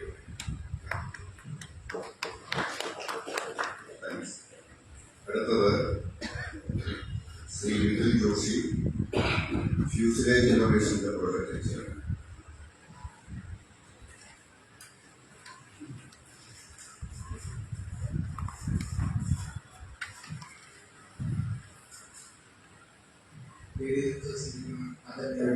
എല്ലാവർക്കും നമസ്കാരം. തീർച്ചയായിട്ടും ബാക്കിയുള്ള മാനേജ് വെച്ച് പ്രായമുണ്ടായിക്കോട്ടെ, അനുഭവസമ്പത്തുണ്ടായിക്കോട്ടെ, കുറച്ചധികം താഴെയാണ് ഞാൻ നിൽക്കുന്നത്. എന്നാൽ എന്റേതായ ചുരുങ്ങിയ കലാകൊണ്ടുള്ള കുറച്ച് അനുഭവസമ്പത്തുകളെ വെച്ചിട്ടാണ് അതിനോട് സംസാരിക്കാൻ ആഗ്രഹിക്കുന്നത്. അത്യാവശ്യം പറഞ്ഞ തന്നെ ഞാൻ വരുന്ന ഒരു അഗ്രിടെക് സ്റ്റാർട്ടപ്പിൽ നിന്നാണ്. അഗ്രികൾച്ചറൽ സാങ്കേതിക ഉപയോഗിച്ചുകൊണ്ടുള്ള കണ്ടുപിടുത്തങ്ങൾ ഉയർത്തിക്കൊണ്ടുണ്ടായ ആ കണ്ടുപിടുത്തങ്ങൾ പിന്നീട് വാണിജ്യ അടിസ്ഥാനത്തിലേക്ക് മാറ്റാൻ സാധിച്ചതിനെ കൂടുതൽ പ്രവർത്തിച്ചു പോകുന്ന ഒരു കമ്പനിയെന്നാണ് ഞാൻ പ്രതിനിധീകരിച്ച് വരുന്നത്. എനിക്ക് ചുരുങ്ങിയ സമയത്തോടൊപ്പം അറിയാം. ആ ചുരുങ്ങിയ സമയത്തോട് തന്നെ ഞാൻ 2-3 കാര്യങ്ങൾ നിങ്ങളോട് പറയണമെന്നാണ് എൻ്റെ ആഗ്രഹം. ഡയറക്റ്റായിട്ട് പുറകിലോട്ട് ഞാൻ വരാം. പ്രധാനമായിട്ട് എനിക്ക് ഒരുപാട് കാര്യങ്ങൾ ചർച്ച ചെയ്തു. ഇങ്ങനെ വാല്യൂ അഡിഷൻ മൂല്യാധിഷ്ഠിതമായിട്ടുള്ളൊരു കാർഷിക സംസ്കാരം കൊണ്ടുവരുന്നുള്ള ഒരു ടോപ്പിക്. അപ്പോൾ ഞാൻ മനസ്സിലാക്കുന്നത് സാങ്കേതിക വിദ്യ എന്നുള്ളത് എനിക്ക് പറയുന്നത് കുറച്ചുകൂടെ എക്സ്പോഷർ അതിനകത്തേക്ക് കിട്ടിയെന്ന് പറയുന്നത് ഞാൻ പഠിച്ചു പോകുന്ന ഒരു വിദ്യാഭ്യാസത്തിൽ അത് കുറച്ചുകൂടി ഉന്നത കൊടുക്കണമെന്നുള്ള ഒരു ഫാക്ടർ കൊണ്ടാണ്. ഞാൻ വർക്ക് ചെയ്യുന്ന കമ്പനി എന്ന് പറയുന്നത് ഒരു ഡ്രോണിന്റെ കമ്പനിയാണ്. അവരുടെ വാങ്ങിയിട്ട് പോകും. ഡ്രോൺ ഉപയോഗിച്ചുകൊണ്ട് കാർഷിക മേഖലയിൽ എന്തൊക്കെ തന്നെ ഇമ്പാക്ട് ഉണ്ടാക്കാൻ സാധിച്ചു എന്നുള്ളത് നേരിട്ട് കണ്ട് മനസ്സിലാക്കിയ ഒരാളാണ്. അത് പറയാൻ കാരണം പറയുന്നത് ഞാൻ പ്രധാനമായിട്ടും ഇവിടെ വയ്ക്കാൻ പോകുന്ന എൻ്റെ ഐഡിയ എന്ന് പറയുന്നത് ഓട്ടോമേഷൻ എന്ന് പറയുന്നത് കൃത്യത കൃഷി എന്ന് പറയുന്ന ഒരു ഓട്ടോമേഷൻ മെത്തേഡ്. രണ്ടാമതായിട്ട് കർഷകർ സ്വയം ബ്രാൻഡിങ് വെച്ച് കൊടുക്കുക, ബ്രാൻഡിങ് കൊണ്ടുവരിക എന്ന് പറയുന്ന ഈ ഒരു മേഖല. ഈ 2 മേഖലയ്ക്കാണ് ഞാൻ പ്രധാനമായിട്ട് ആദ്യം കൊടുക്കുന്നത്. കാരണം ആദ്യം കേസ് പറയുന്നത് ആദ്യമേ പറഞ്ഞ ഓട്ടോമേഷൻ എന്ന് പറയുന്നത്. ഓട്ടോമേഷൻ എന്ന് പറയുന്ന ഒരു ടെക്നോളജി ഒരിക്കലും അത് ഉപയോഗത്തിന്റെ മാത്രമായിട്ട് നമുക്ക് ആവശ്യപ്പെടാൻ സാധിക്കില്ല. എല്ലാ തരത്തിലും ഓട്ടോമേഷൻ എന്ന് പറയുന്നത് പല രീതിയിൽ പല വിധേയം ഉണ്ടായിട്ടുണ്ട്. പക്ഷെ ഇന്നത്തെ സാഹചര്യത്തിൽ ഒരു കർഷകൻ അവൻ അർഹിക്കുന്ന എന്താ പറയാ വിളവിലേക്ക് എത്തിക്കഴിഞ്ഞാൽ അത് ആ ഒരു വിളവ് സമൂഹത്തിൽ അംഗീകരിക്കപ്പെടുക, അത് സാമ്പത്തികപരമായിട്ടായിക്കോട്ടെ അല്ലാതെ ക്രെഡിറ്റുപരമായിട്ടായിക്കോട്ടെ ആ കർഷകൻ അംഗീകരിക്കപ്പെടുക എന്നുള്ളത് വളരെയധികം പ്രാധാന്യമായ കാര്യമാണ്. നമുക്കിതാ പറയാം, യുവാക്കൾ കാർഷിക മേഖലയിലേക്ക് എത്തുന്നത് ആഭിമുഖ്യം കുറവാണെന്നുള്ളത് നമ്മൾ പറയുമ്പോൾ തന്നെ ഇവിടെ അത്യാവശ്യം നല്ല കൃഷിയിൽ പോകുന്ന ഒരുപാട് യുവ സംരംഭങ്ങളുണ്ട്, കർഷകരുണ്ട്. നേരത്തെ സുഹൃത്ത് സാറ് പറഞ്ഞ പോലെ തന്നെ കർഷകർ എന്നുള്ളൊരു ടാഗ്ലൈൻ കൊണ്ട് തന്നെ കാർഷിക സംരംഭകർ എന്നൊരു ടാഗ്ലൈനോട് എത്തുക എന്നുള്ളത് വളരെയധികം ഇന്നത്തെ കാലത്ത് നമ്മൾ അത്യന്താവശ്യമായ അതൊരു ബേസിക് ട്രെൻഡ് ആയിട്ട് കർഷകർ മാറേണ്ട ആവശ്യകതയുണ്ട്. കാരണം വേറൊന്നുമല്ല, താൻ ചെയ്യുന്ന കൃഷിയെ ഏത് വിധേയനെ ഇന്നത്തെ സമൂഹത്തിലേക്ക് എത്തിക്കാമെന്നുള്ളത് ഒരിക്കലും കൃഷി മാത്രം അല്ലെങ്കിൽ പാരമ്പര്യമായ കൃഷി മാത്രം ചെയ്തുകൊണ്ട് നിന്ന് കഴിഞ്ഞാൽ ഈ പറയുന്ന അംഗീകാരം ഒരു വ്യക്തിക്ക് ലഭിക്കുമെന്നുള്ളത് സംശയമാണ്. ആ ഒരു സംശയത്തെ നമുക്ക് ദൂരീകരിക്കാൻ വേണ്ടത് തന്നെയാണ് സംരംഭകത്വം എന്നുള്ള രീതിയിലേക്ക് ആളുകൾ മാറേണ്ട അവസ്ഥ പറയുന്നത്. അങ്ങനെ സംരംഭത്തിലേക്ക് ആളുകൾ മാറണമെന്നുണ്ടെങ്കിൽ അവർ കുറച്ചുകൂടി കാർഷികപരമായ എല്ലാ കാര്യങ്ങളും കുറച്ചുകൂടി എളുപ്പത്തിലേക്കും ആയാസകരമായിട്ടും തോന്നുന്ന ഒരു നിലയിലേക്ക് നമ്മൾ എത്തിക്കണം. അതിന് ഏറ്റവും ഞാൻ പ്രപ്പോസ് ചെയ്യുന്ന മേഖല എന്ന് പറയുന്നത് സാങ്കേതിക വിദ്യ തന്നെയാണ്. ഇന്ന് എല്ലാ വ്യക്തികളുടെയും ഒരു സ്മാർട്ട് ഫോൺ ഉണ്ട്, അവർക്ക് ഉപയോഗിക്കാൻ അറിയുകയും ചെയ്യും. 10 കൊല്ലമുള്ള അവസരമില്ലായിരുന്നു ഉറപ്പായിട്ടും. പിന്നെ എന്നെക്കാട്ടും വളരെയധികം സ്ക്രീൻ ടൈം യൂസ് ചെയ്ത് എൻ്റെ അച്ഛനമ്മയൊക്കെയാണ് സ്മാർട്ട് ഫോൺ യൂസ് ചെയ്തത്. അവർക്ക് ഒട്ടും പരിചയമില്ലാതെയാണ് അവരുടെ ജീവിതത്തിന്റെ വലിയ കാലങ്ങളിൽ അവരൊന്നും യൂസ് ചെയ്തിട്ടില്ല. പക്ഷെ വൺസ് അതിലേക്ക് ഇൻട്രൊഡ്യൂസ് ചെയ്യപ്പെട്ടപ്പോൾ പിന്നീട് അവർക്ക് കുറച്ചുകൂടെ ആയസമായിട്ട് മാറി. ഇതേ അവസ്ഥ തന്നെയാണ് കൃഷിയിലേക്ക് നമ്മൾ കൊണ്ടുവരുന്ന ഏതൊരു ടെക്നോളജിക്കുള്ളത്. നിങ്ങളുടെ കമ്പനി കൃഷിയിലേക്ക് 2 ഡ്രോണുകളാണ് ഇൻട്രൊഡ്യൂസ് ചെയ്തിട്ടുള്ളത്. ഒന്ന്, വിളകൾ നിരീക്ഷിക്കാൻ സാധിക്കുന്ന ഒരു ക്രോപ്പ് സർവൈലൻസ് ഡ്രോണാണ്, വിള നിരീക്ഷണ ഡ്രോണാണ്. രണ്ടാമത്, ഈ നിരീക്ഷണ ഡ്രോൺ വഴി കിട്ടുന്ന ഡാറ്റകൾ വെച്ചുകൊണ്ട് ഒരു കൃഷിയുടെ ഒരു കാർഷിക മേഖലയിൽ തന്നെ പ്രശ്നങ്ങളാണ് അഭിമുഖീകരിക്കുന്നത്. ഇത് സാങ്കേതിക വിദ്യ കൊണ്ട് കണ്ടുപിടിച്ച് മനസ്സിലാക്കി അവിടേക്ക് വേണ്ട പരിഹാരമാണിത്. ലിക്വിഡ് രൂപത്തിലുള്ള ഫെർട്ടിലൈസർ മുഖേന അപ്ലൈ ചെയ്യുന്ന ഒരു കാർഷിക സ്പ്രേയിങ് പ്രോഗ്രാം. ഈ രണ്ട് പ്രോഗ്രാമാണ് ടെക്നോളജി കണ്ടുപിടിച്ച് കൊടുക്കുന്നത്. നിങ്ങൾക്ക് എല്ലാവർക്കും ഈ കാർഷിക പ്രോഗ്രാമിലുള്ള അധ്യാപനങ്ങളിലുള്ള ധാരണ മനസ്സിലാക്കുന്നു. ഇതിന്റെ ഒരു ഗുണം എന്ന് പറയുന്നത് കർഷകരുടെ ഇൻപുട്ടുകൾ കുറച്ച് കൊണ്ട് ഔട്ട്പുട്ട് കൂട്ടിയെടുക്കാനുള്ളതാണ്. അത് കർഷകർക്ക് ഏതൊരു മനുഷ്യനാണെങ്കിലും ആഗ്രഹിക്കുന്ന ഒരു വസ്തുതയാണ്. ഇൻപുട്ട് കുറയ്ക്കുക, ഔട്ട്പുട്ട് കൂട്ടുക എന്നുള്ളത്. അതിനകത്ത് ഒരിക്കലും നമ്മൾ ഈ ക്വാളിറ്റി കോംപ്രമൈസ് ചെയ്യാനുള്ളതല്ല. ക്വാളിറ്റി കൂട്ടിക്കൊണ്ട് തന്നെ ഇത്രയും നാളും നമ്മൾ ഭയങ്കരമായ കഷ്ടപ്പാടോട് ചെയ്ത സംഭവം ടെക്നോളജി കൊണ്ട് ആയാസം നടത്തുന്നതാണ്. അതിനൊരിക്കലും അതിന്റെ അർത്ഥം ഒരു ജോലിയെ റീപ്ലേസ് ചെയ്യുന്നു എന്നുള്ളതല്ല. ഇന്ന് ഞങ്ങളുടെ കയ്യിൽ ഡ്രോൺ വാങ്ങിച്ച് ഉപയോഗിക്കുന്ന ആളുകളെല്ലാവരും അവർ സ്വയമേ അവരുടെ ആവശ്യങ്ങൾ നിറവേറ്റുന്നത് കൂടാതെ തന്നെ ബാക്കിയുള്ള കർഷകർക്ക് വേണ്ടി സ്പ്രേ ചെയ്ത് കൊടുക്കുകയോ അല്ലെങ്കിൽ മാപ്പ് ചെയ്ത് കൊടുക്കുകയോ ചെയ്തുകൊണ്ട് അവർ സ്വയം അതിൽ ബിസിനസ് ആക്കി മാറ്റുകയാണ് ചെയ്യുന്നത്. അതൊരു പുതിയൊരു ടെക്നോളജി പറയുമെങ്കിൽ പോലും ആർക്കും പഠിച്ചെടുക്കാൻ സാധിക്കുന്ന ടെക്കാണ്. താല്പര്യവും അതിനുവേണ്ട സമയം നിങ്ങൾ തയ്യാറാകുന്നുണ്ട്. പറയാനുള്ള ഓട്ടോമേഷൻ എന്ന് പറയുന്നത് ഞാൻ ഡ്രോൺ എക്സാമ്പിൾ പറഞ്ഞത് എന്റെ മേഖലയിൽ കൊണ്ടാണ്. ഇത് മാത്രമല്ല ഓരോരോ മേഖലകളിൽ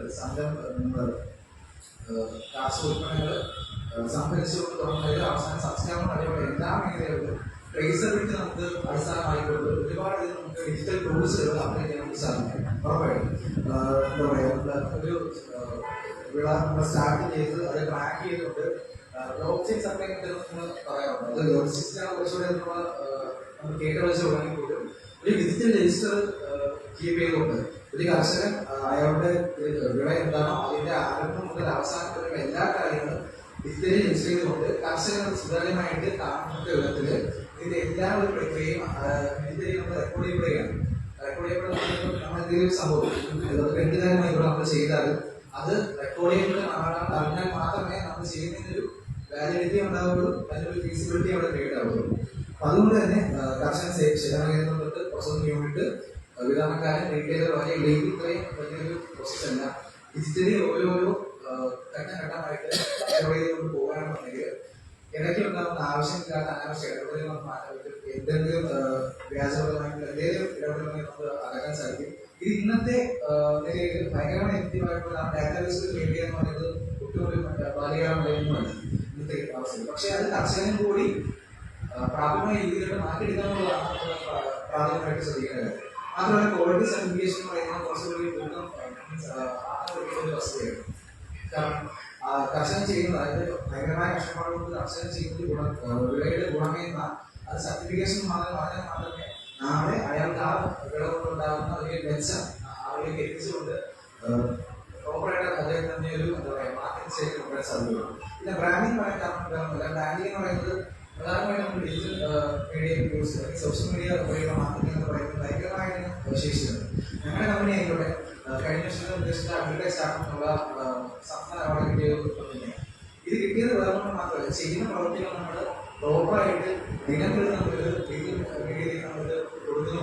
ഒരു കൃഷി നമ്മൾ കൃഷി ഇപ്പോൾ ഒരു കൃഷിക്കാരനെ സംബന്ധിച്ചുകൊണ്ട് അവിടെ നമ്മൾ സർവീസ് ചെയ്ത് കഴിഞ്ഞാൽ അത് ഉൾപ്പെടെ ആരംഭം മുതൽ അവസാനം വരെ കർഷകന്റെ അനുഭവം ഉൾപ്പെടെ നമ്മൾ സോഷ്യൽ മീഡിയയിൽ നമ്മൾ മാർക്കറ്റ് ചെയ്യുന്നുണ്ട്. ഇതിന്റെ ഗുണമെന്ന് പറഞ്ഞാൽ ഈ ചിലപ്പോൾ ഒരു വീഡിയോ കൊണ്ട് മാത്രമല്ല നമുക്ക് ഒരുപാട് തന്നെ എൻക്വയറീസ് ഉള്ളത് ഈ വീഡിയോയിലുള്ള സോഷ്യൽ മീഡിയ മാർക്കറ്റിംഗ് വഴിയാണ്.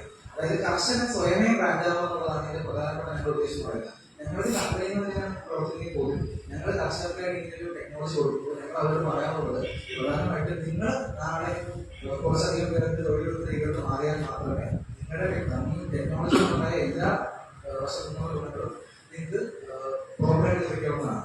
പിന്നെ ഫിൻടെക് അല്ലെങ്കിൽ കുറച്ച് പറയുകയാണെങ്കിൽ ഇപ്പോൾ തീർച്ചയായും കൊളാറ്ററൽ ഫ്രീ ആയിട്ടുള്ള സാമ്പത്തിക സഹായങ്ങൾ കൊടുക്കുന്ന പരിപാടികളുണ്ടെങ്കിൽ പോലും ബേസ്ഡ് ആയിട്ടുള്ള ക്രെഡിറ്റ് സിസ്റ്റം കൊണ്ടുവന്ന കുറച്ചുകൂടെ എഫക്റ്റീവ് ആണെന്ന് തോന്നുന്നുണ്ട്. അതായത് വിളയുടെ ഗുണമേന്മ മനസ്സിലാക്കിക്കൊണ്ട് ആ ഗുണമേന്മയിൽ നിന്നുള്ള ഒരു ക്രെഡിറ്റ് സിസ്റ്റം കൊണ്ടുവരാൻ സാധിക്കുകയാണെങ്കിൽ പിന്നീട് കർഷകൻ വായ്പ എടുക്കാൻ തുടങ്ങുമ്പോൾ ഇദ്ദേഹത്തിന്റെ മുൻകാലം പ്രവൃത്തി വെച്ചിട്ട് അദ്ദേഹത്തിന്റെ ആ ഒരു എഫേർട്ടിനെ പരിഗണിക്കുന്ന രീതിയിലേക്ക് ഒരു ക്രെഡിറ്റ് സിസ്റ്റം കൊണ്ടുവരാമെന്നുണ്ടെങ്കിൽ എനിക്ക് തോന്നുന്നു കുറച്ചുകൂടി അധികം ആളുകൾ എന്താ പറയുക സംരംഭത്തിലേക്ക് ഇറങ്ങാവുന്ന സാധ്യത വളരെ കൂടുതലാണെന്ന് ഞാൻ വിശ്വസിക്കുന്നു. അപ്പോൾ ഇത്രയും ഇൻഫർമേഷൻ ആയിക്കോട്ടെ ഇത്രയും ബാങ്കിങ് ആയിക്കോട്ടെ രണ്ടും തുല്യമായിട്ട് കൊണ്ടുപോകാൻ സാധിക്കാമെന്നുണ്ടെങ്കിൽ അതായത് നമ്മൾ ചെയ്യുന്ന കാര്യങ്ങൾ നല്ല അറിയുക കൂടി ചെയ്തുകൊണ്ട് സ്വന്തമായി കർഷകന്റെ ബ്രാൻഡായി മാറുക എന്നുള്ളത് ആവശ്യമായിട്ടുള്ള ആവശ്യമാണ്. നേരത്തെ നമ്മൾ തുടങ്ങുകയാണെങ്കിൽ പോലും ഓൾറെഡി ഒരുപാട് കർഷകർ കേരളത്തിൽ ഒരുപാട് കർഷകർ തുടങ്ങിയിട്ടുണ്ട്. ഞാൻ വരുന്നത് കളമശ്ശേരി സ്ഥലത്താണ്. കളമശ്ശേരിയാണ് ഈ സ്റ്റാർട്ടുള്ളത്. അപ്പോൾ അവിടെ നിന്ന് അവിടെ കൃഷിയുമായി ബന്ധപ്പെട്ട് രാജ്യമിനിസ്റ്റർ കൃഷിയുമായി ബന്ധപ്പെട്ട് ഒരുപാട് മേഖലകളും നടത്താറുണ്ട്. കഴിഞ്ഞ ദിവസം നടത്തുന്നുണ്ട്. ഇവിടെ എല്ലാം നമ്മുടെ ടെക്നോളജിയുമായി ചെല്ലുമ്പോൾ ഒരുപാടധികം ശ്രദ്ധിക്കുന്നത് പോയിട്ടുണ്ട്. നമ്മൾ ഇങ്ങനെയുള്ള മേഖലകളായിട്ട് എക്സ്പോസ് ആയിക്കോട്ടെ ഇങ്ങനെയുള്ള ഏരിയകളിൽ പോകുമ്പോഴാണ് ഒരുപാട് ഇൻസ്റ്റിറ്റ്യൂട്ട് ആളുകൾ ഉണ്ടാകുന്നത്. ഇതിന് കാരണം ഞാൻ പറയുന്നത് ഇങ്ങനെയുള്ള പരിപാടികളായിക്കോട്ടെ ഇങ്ങനെയുള്ള എല്ലാ പറയുന്ന ക്യാമ്പയിനുകളായിക്കോട്ടെ അവശ്യ ഒരു മേഖലയായിട്ട് മാറുന്നൊരു സ്ഥിതിയാണ് ഇപ്പോൾ നമുക്ക് ഉള്ളത്. അപ്പൊ ഈ സമയം തീരാറായി ഞാൻ വിശ്വസിക്കുന്നു. ഞാൻ പറഞ്ഞത് തന്നെ കാർഷിക ഓട്ടോമേഷൻ അതായത് കൃത്യത കൃഷിക്കുന്ന ഒരു പ്രായോഗികമായൊരു മേഖല എല്ലാ കർഷകരും അതൊരു ബേസിക് എന്താ പറയുക അടിസ്ഥാനപരമായ പാഠാവലി എന്നുള്ള രീതിയിലേക്ക് ആ ഒരു കൃത്യത കൃഷി മാറാനും അത് വെച്ചുകൊണ്ടുള്ള രീതിയിൽ അവർക്ക് പ്ലാനിങ് ചെയ്ത് സുതാര്യമായിട്ട് നല്ല രീതിയിൽ അവർ അർഹിക്കുന്ന എന്താ പറയുക നേട്ടങ്ങൾ അവർക്ക് കൊയ്യാനായിട്ട് ഈ ഒരു മെത്തേഡ് സാധിക്കണമെന്ന് ഞാൻ വിശ്വസിക്കുന്നുണ്ട്. ചെറിയ അറിവുന്നുണ്ട്. സോ ഇതിനുള്ള ആവശ്യമായ എല്ലാ സംഘടനത്തിനും നന്ദി ഞാൻ രേഖപ്പെടുത്തുകയാണ്.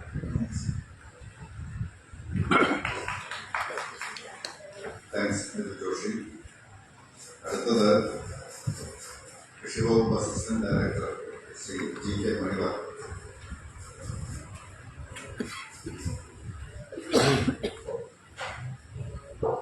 അതിൻ്റെ അധ്യക്ഷ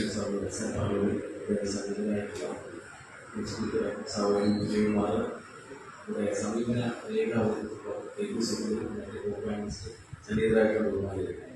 ഇവിടെ വിഷയത്തിൻ്റെ പുറത്തൊരു ക്ലിയറാണ് 10 മിനിറ്റിലാണ് വളരെ ചുരുക്കി തന്നെ അവതരിക്കും. ഒരുപാട് കാലം മുന്നേ പോകാതെ ഈ വിഷയവുമായിട്ട് കഴിഞ്ഞ ഒരു ദശകത്തെ പ്രവർത്തനം എടുത്തിരിക്കുന്നത്. കോവിഡിന് ശേഷം കോവിഡ് സമയത്ത് നമ്മൾ എഴുതാൻ വലിയൊരു എഫേർട്ട് ഇതിനോട് വലിയ മാതൃകയായി കാണുന്ന ഇതിനെതിരെ ബദലെന്നുള്ള രീതിയിൽ സുഭിക്ഷ കേരള പദ്ധതി നമ്മൾ ആവിഷ്കരിച്ച് നടപ്പിലാക്കിയതാണ്. വലിയ രീതിയിലുള്ള വിപ്ലവകരമായിട്ടുള്ള ഒരു ഉത്പാദന വർധനമാണ് കേരളത്തിൽ.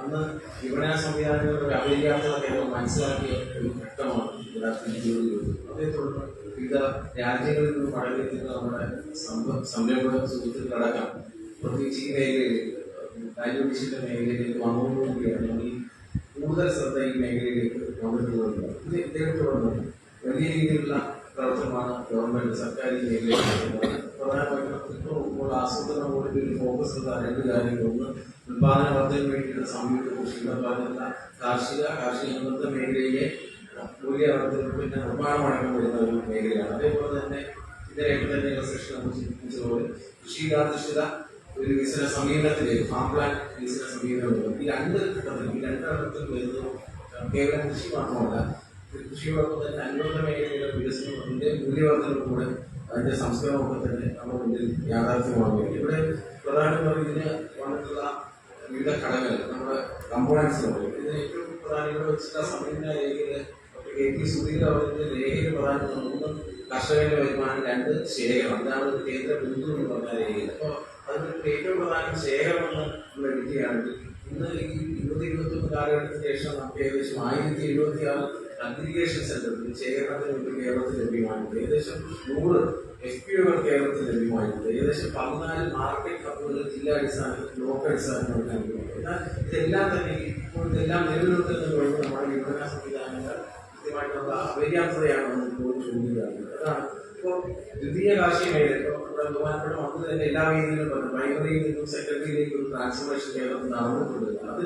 അതിനുള്ള കാര്യങ്ങളാണ് ഇന്ന് സമീപന രേഖയിൽ വെച്ചിട്ട് തീർച്ചയായിട്ടും ഇവിടെ വെച്ചിട്ടുള്ള സമീപന രേഖയോട് യോജിച്ചുകൊണ്ട് അതിനെ സമ്പുഷ്ടമാക്കുന്ന കുറച്ച് നിർദ്ദേശങ്ങൾ മാത്രമാണ് ഇവിടെ മുന്നിൽ വയ്ക്കാത്തത്. ഏറ്റവും പ്രധാനം വിപണനമാണ്.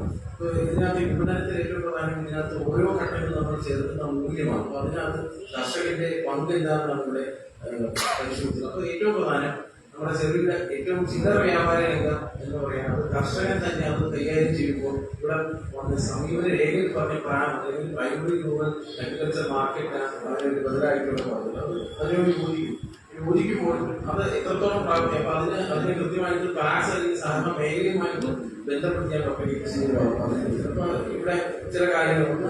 നമ്മുടെ ഈ മൂല്യവർദ്ധന മേഖലയിലൊക്കെ തന്നെ കേരളം മാന്യമായിട്ടുള്ള ഒരു സംസ്ഥാനമാണ്. ശേഖരണത്തിന്റെ ബദൽ കേരളത്തിൽ തന്നെ ലഭ്യമായിട്ടുണ്ട്. നമ്മുടെ കുടുംബ സമിതിയായിട്ട് ഉത്പാദന സമിതികളാണെങ്കിൽ പച്ചക്കറി രാജ്യത്തെ സംഘടന എല്ലാം തന്നെ ഇവിടെ പറയാം ആരോഗ്യ സ്ഥലത്ത് നമ്മുടെ മുമ്പിലുണ്ട്. പക്ഷേ ഇവിടെ പറഞ്ഞൊരു കാര്യം ഇവരെ അസമത്വത്തെ കുറിച്ച് രേഖയിൽ പറയുന്നത് കൃത്യമായിട്ടും ഈ ഉത്പാദനത്തിൽ അത് വളരെ പ്രകടമാണ്. ഇവിടെ വിൽപ്പനയിലാണെങ്കിൽ സെക്രട്ടറി പറയുന്നത് ഇൻഫർമേഷൻ നമുക്ക് വിവരം കിട്ടുന്നില്ല. പക്ഷെ കൃത്യമായിട്ട് ഉത്പാദനത്തിൽ അത് വളരെ കൃത്യമായിട്ട് ഇത് കൃഷിക്കാരെ പ്രതിസന്ധിയില്ല. മാർക്കറ്റിൽ വിവരങ്ങൾ കൃത്യമായിട്ട് ലഭ്യമാവാതെ കൃഷിയിലേക്ക് ഇറങ്ങുന്നത് കൃഷിക്കാരെ വലിയ രീതിയിലുള്ള പ്രതിസന്ധിയിലാണ്. ഇതിന് ബദലായിട്ടുള്ള മാർക്കറ്റ് പ്രൊഡക്ഷൻ എന്നുള്ള വിപണിയെ അറിഞ്ഞ് അതിനകത്തുള്ള ഉത്പാദനത്തിലേക്ക് നമ്മൾ കടക്കുക എന്നുള്ളത്. അതാണ് ഒന്ന്.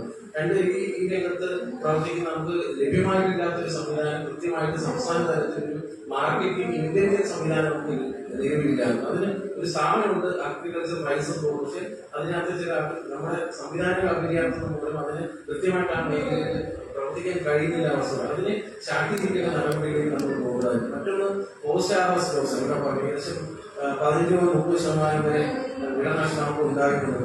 അത് ഏറ്റവും ചുരുക്കി നമ്മുടെ നെല്ലിൽ പറയുമ്പോൾ ഏകദേശം 18%. ഒരു ഏക്കറിന് ഏകദേശം 11,295 രൂപ നഷ്ടം വരുമെന്നാണ് ഈ പ്രൈസസ് ബോർഡിന്റെ തന്നെ. പച്ചക്കറി ആകെ നോക്കുമ്പോൾ 20% എന്നുള്ള രീതിയിൽ ലക്ഷക്കണക്കിന് രൂപയുടെ നഷ്ടം നമുക്കില്ല. അപ്പൊ അത് കൃത്യമായിട്ട് ഇത് ഇങ്ങനെ ഇവിടെ പറയുന്നത് ലോസിനെ എങ്ങനെ മാനേജ് ചെയ്യാമെന്നുള്ളത്. ഇതിന് കൃത്യമായിട്ട് സ്റ്റേക്ക് ഹോൾഡർ അവയർനെസ് ഓരോ മേഖലയിലും അതിന് കൃത്യമായിട്ട് ഒരു പ്രോട്ടോകോൾ തയ്യാറാക്കിയിട്ടുണ്ട്. ഉത്പാദന വിപണി വരെ വിപണിയിലേക്ക് പോകുന്നതിനുണ്ട് കൃത്യമായിട്ട് വിവരത്തിന് ശേഷം പ്രോട്ടോകോൾ നമുക്ക് തയ്യാറാക്കി ഈ ഉത്പാദന നഷ്ടത്തെ നമുക്ക് ചെറുക്കാൻ കഴിയുന്നത്. അപ്പൊ ഇവിടെ വന്നത് മറ്റൊരു കാര്യം, ഇവിടെ കർഷകർ അതിന്റെ ലാഭം ഇടനിലക്കാർക്കും വ്യാപാരികൾക്കുള്ള ഒരു കാര്യമാണ്. പക്ഷെ ഇതിന് പരിഹാരമായിട്ട് നിർദ്ദേശിച്ചത് ഈ പ്രായമാണ്. ഈ ചില്ലറ മേഖലയിൽ കർഷകർ തന്നെ ഉണ്ടാക്കുന്ന അത് സാധാരണ മേഖലയുമായിട്ട് ചേർന്ന് പോയിരിക്കുന്നത്. അപ്പൊ നിലവിൽ കൃഷി വകുപ്പിന്റെ എല്ലാ പഞ്ചായത്തിലും ഒരു വിപണിയെങ്കിലും ഫാർമർ റീറ്റെയിൽ ഔട്ട്ലെറ്റ് എന്നുള്ള രീതി നമുക്ക് തരുന്നുണ്ട്. ഇതിനകത്ത് ഏകദേശം 80 മുതൽ 90% വരെ വില കർഷകർ ലഭിക്കുന്നുണ്ട്. അത് പരിശോധനയ്ക്ക് വിധേയമാക്കേണ്ട കാര്യമാണെങ്കിൽ നിർജ്ജീവമായിട്ടുള്ള ഇത്തരം റീറ്റെയിൽ ഔട്ട്ലെറ്റുകളുടെ അതിന്റെ ശാക്തീകരണം വഴി നമുക്കിത് കേവലം 10 മുതൽ 15% മാത്രം ഒരു സർവീസ് ചാർജിൽ എടുത്തുകൊണ്ട് ഈ സംവിധാനങ്ങൾക്ക് 80 മുതൽ 90% വരെ ലാഭം അല്ലെങ്കിൽ വില കർഷകർക്ക് കൊടുക്കാൻ കഴിയുന്നതാണ്. പിന്നെ ഇവിടെ ഭൂമി പാട്ടത്തിനെടുക്കുന്ന കൃഷി രീതിയെ കുറിച്ച് പറഞ്ഞു. ഇതിനകത്ത് കുടുംബശ്രീയുടെ വളരെ മെച്ചപ്പെട്ട ഒരു മാതൃക MKSP വിളിക്കുന്ന കേരളത്തിൽ ലഭ്യമായിട്ടുണ്ട്. ഒരു സാമൂഹിക സംരംഭമായിട്ട് മാറിയിട്ടുണ്ട് എന്നുള്ളതാണ്. പക്ഷെ ഇതിനകത്തൊരു നിയന്ത്രണത്തോടെ അല്ലാത്തൊരു കരാർ കൃഷി യഥാർത്ഥത്തിൽ കേരളത്തിൽ പ്രായോഗികമാണോ നമ്മൾ ചിന്തിക്കണം. അപ്പൊ അതിനെ പ്രോത്സാഹിപ്പിക്കാൻ കൃത്യമായിട്ട് കരാർ തന്നെ ഉണ്ടെങ്കിലും വളരെയധികം സൂക്ഷ്മതയോടെ നമ്മൾ കൈകാര്യം ചെയ്യണം. നമ്മുടെ സർക്കാർ ഒരു നവോത്ഥൻ ഒരു പുതിയ പണം എന്നുള്ള രീതിയിലൊരു പദ്ധതി അത് ഈ പറഞ്ഞ ഗവൺമെന്റ് വസ്തുക്കൾ ഉൾപ്പെടെ പാട്ടത്തിന് കൊടുത്തുകൊണ്ട് ഈ നമ്മുടെ ഉത്പാദനത്തിലേക്ക് മാറാനുള്ള ഒരു നയത്തിലേക്ക് വന്നത് അത് വളരെ ജാഗ്രത പുലർത്തേണ്ടിയിരിക്കുന്നതാണ്. ശേഖരവും സംഭരണവും തമ്മിലുള്ള ബന്ധത്തെക്കുറിച്ചും പറഞ്ഞത് അതിനകത്തൊരു വിരോധിക്കുള്ളത് നെല്ല് സമരത്തെ ഇവിടെ പറഞ്ഞിട്ടുണ്ട്.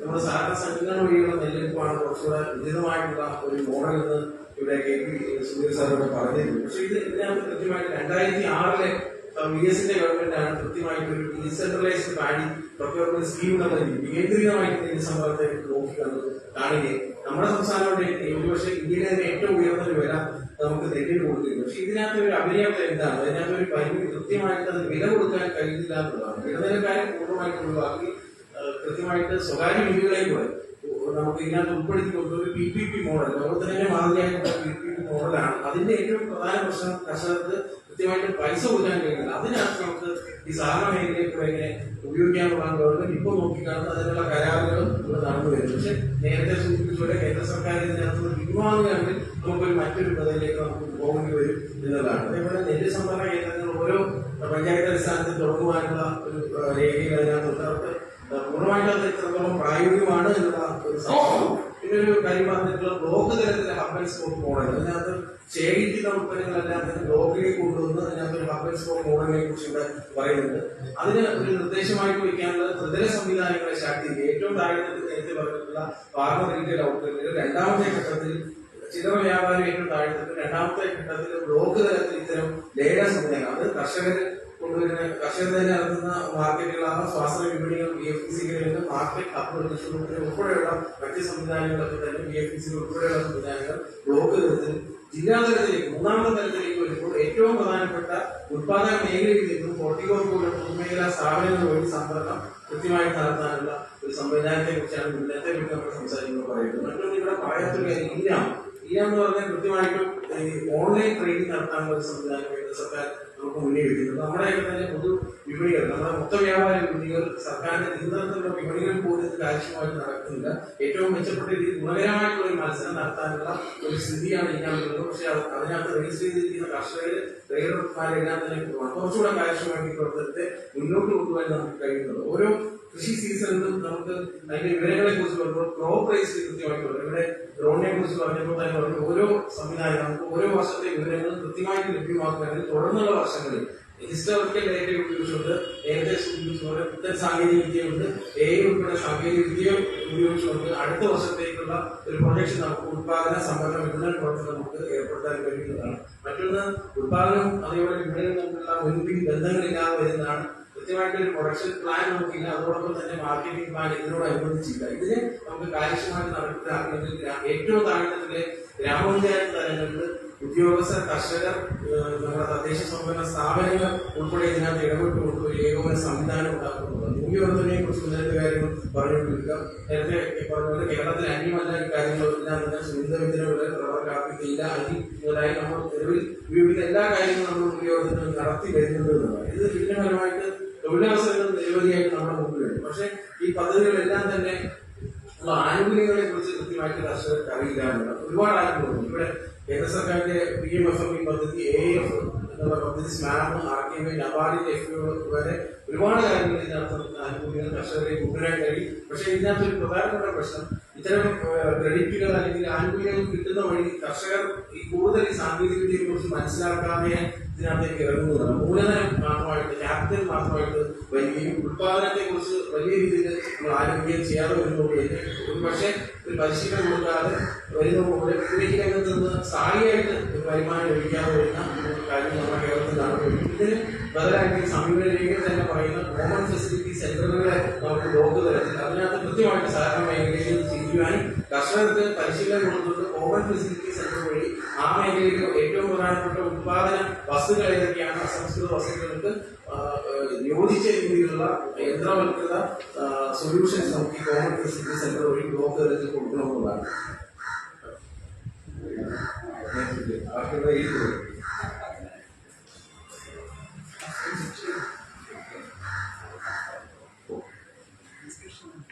ഈ സെമിനാർ സെഷനില് ഇവിടെ വിഷയം അവതരിപ്പിച്ചുകൊണ്ട് ഡോക്ടർ KP സുധീറും അതുപോലെ ചർച്ച നയിച്ചുകൊണ്ട് വിവിധ പാനലിസ്റ്റുകളും ഈ വിഷയത്തെ അധികരിച്ചുകൊണ്ട് നിങ്ങളുടെ മുമ്പിൽ സംസാരിച്ചു കഴിഞ്ഞിട്ടുണ്ട്. സദസ്സിലിരിക്കുന്നവരിൽ കൃഷിക്കാരും കൃഷിക്കാരുടെ പ്രവർത്തിക്കുന്നവരും ഒക്കെയാണ് ബഹുഭൂരിപക്ഷത്തേക്കും അവർക്കുള്ള അഭിപ്രായങ്ങൾ പറയാൻ അവസരമുണ്ട്. പക്ഷെ നമുക്ക് ചുരുങ്ങിയ സമയം മാത്രമേ ഈ സെമിനാർ സെഷൻ പൂർത്തിയാക്കാനുള്ളൂ. ഒരാൾക്ക് 2 മിനിറ്റ് അല്ലെങ്കിൽ 3 മിനിറ്റ്, അതിൽ കൂടുതൽ അനുവദിച്ചാൽ ബുദ്ധിമുട്ടാകും. ഇവിടെ നന്നായി സംസാരിക്കാൻ പറ്റുന്നവരാണ് ബഹുഭൂരിപക്ഷം പേരും. അതുകൊണ്ട് പോയിന്റായിട്ട് നിങ്ങളുടെ വിഷയങ്ങൾ, അഭിപ്രായങ്ങൾ, നിർദ്ദേശങ്ങൾ സമർപ്പിക്കണം. മൈക്കില്ല, ചെറിയ ക്ലാസ് റൂം ആയതുകൊണ്ട് അവിടെ ഇതിനടുത്ത് സംസാരിച്ചാൽ മതിയാവും. എല്ലാത്തവർക്ക് എഴുതി നൽകിയാൽ ശരി. ചർച്ച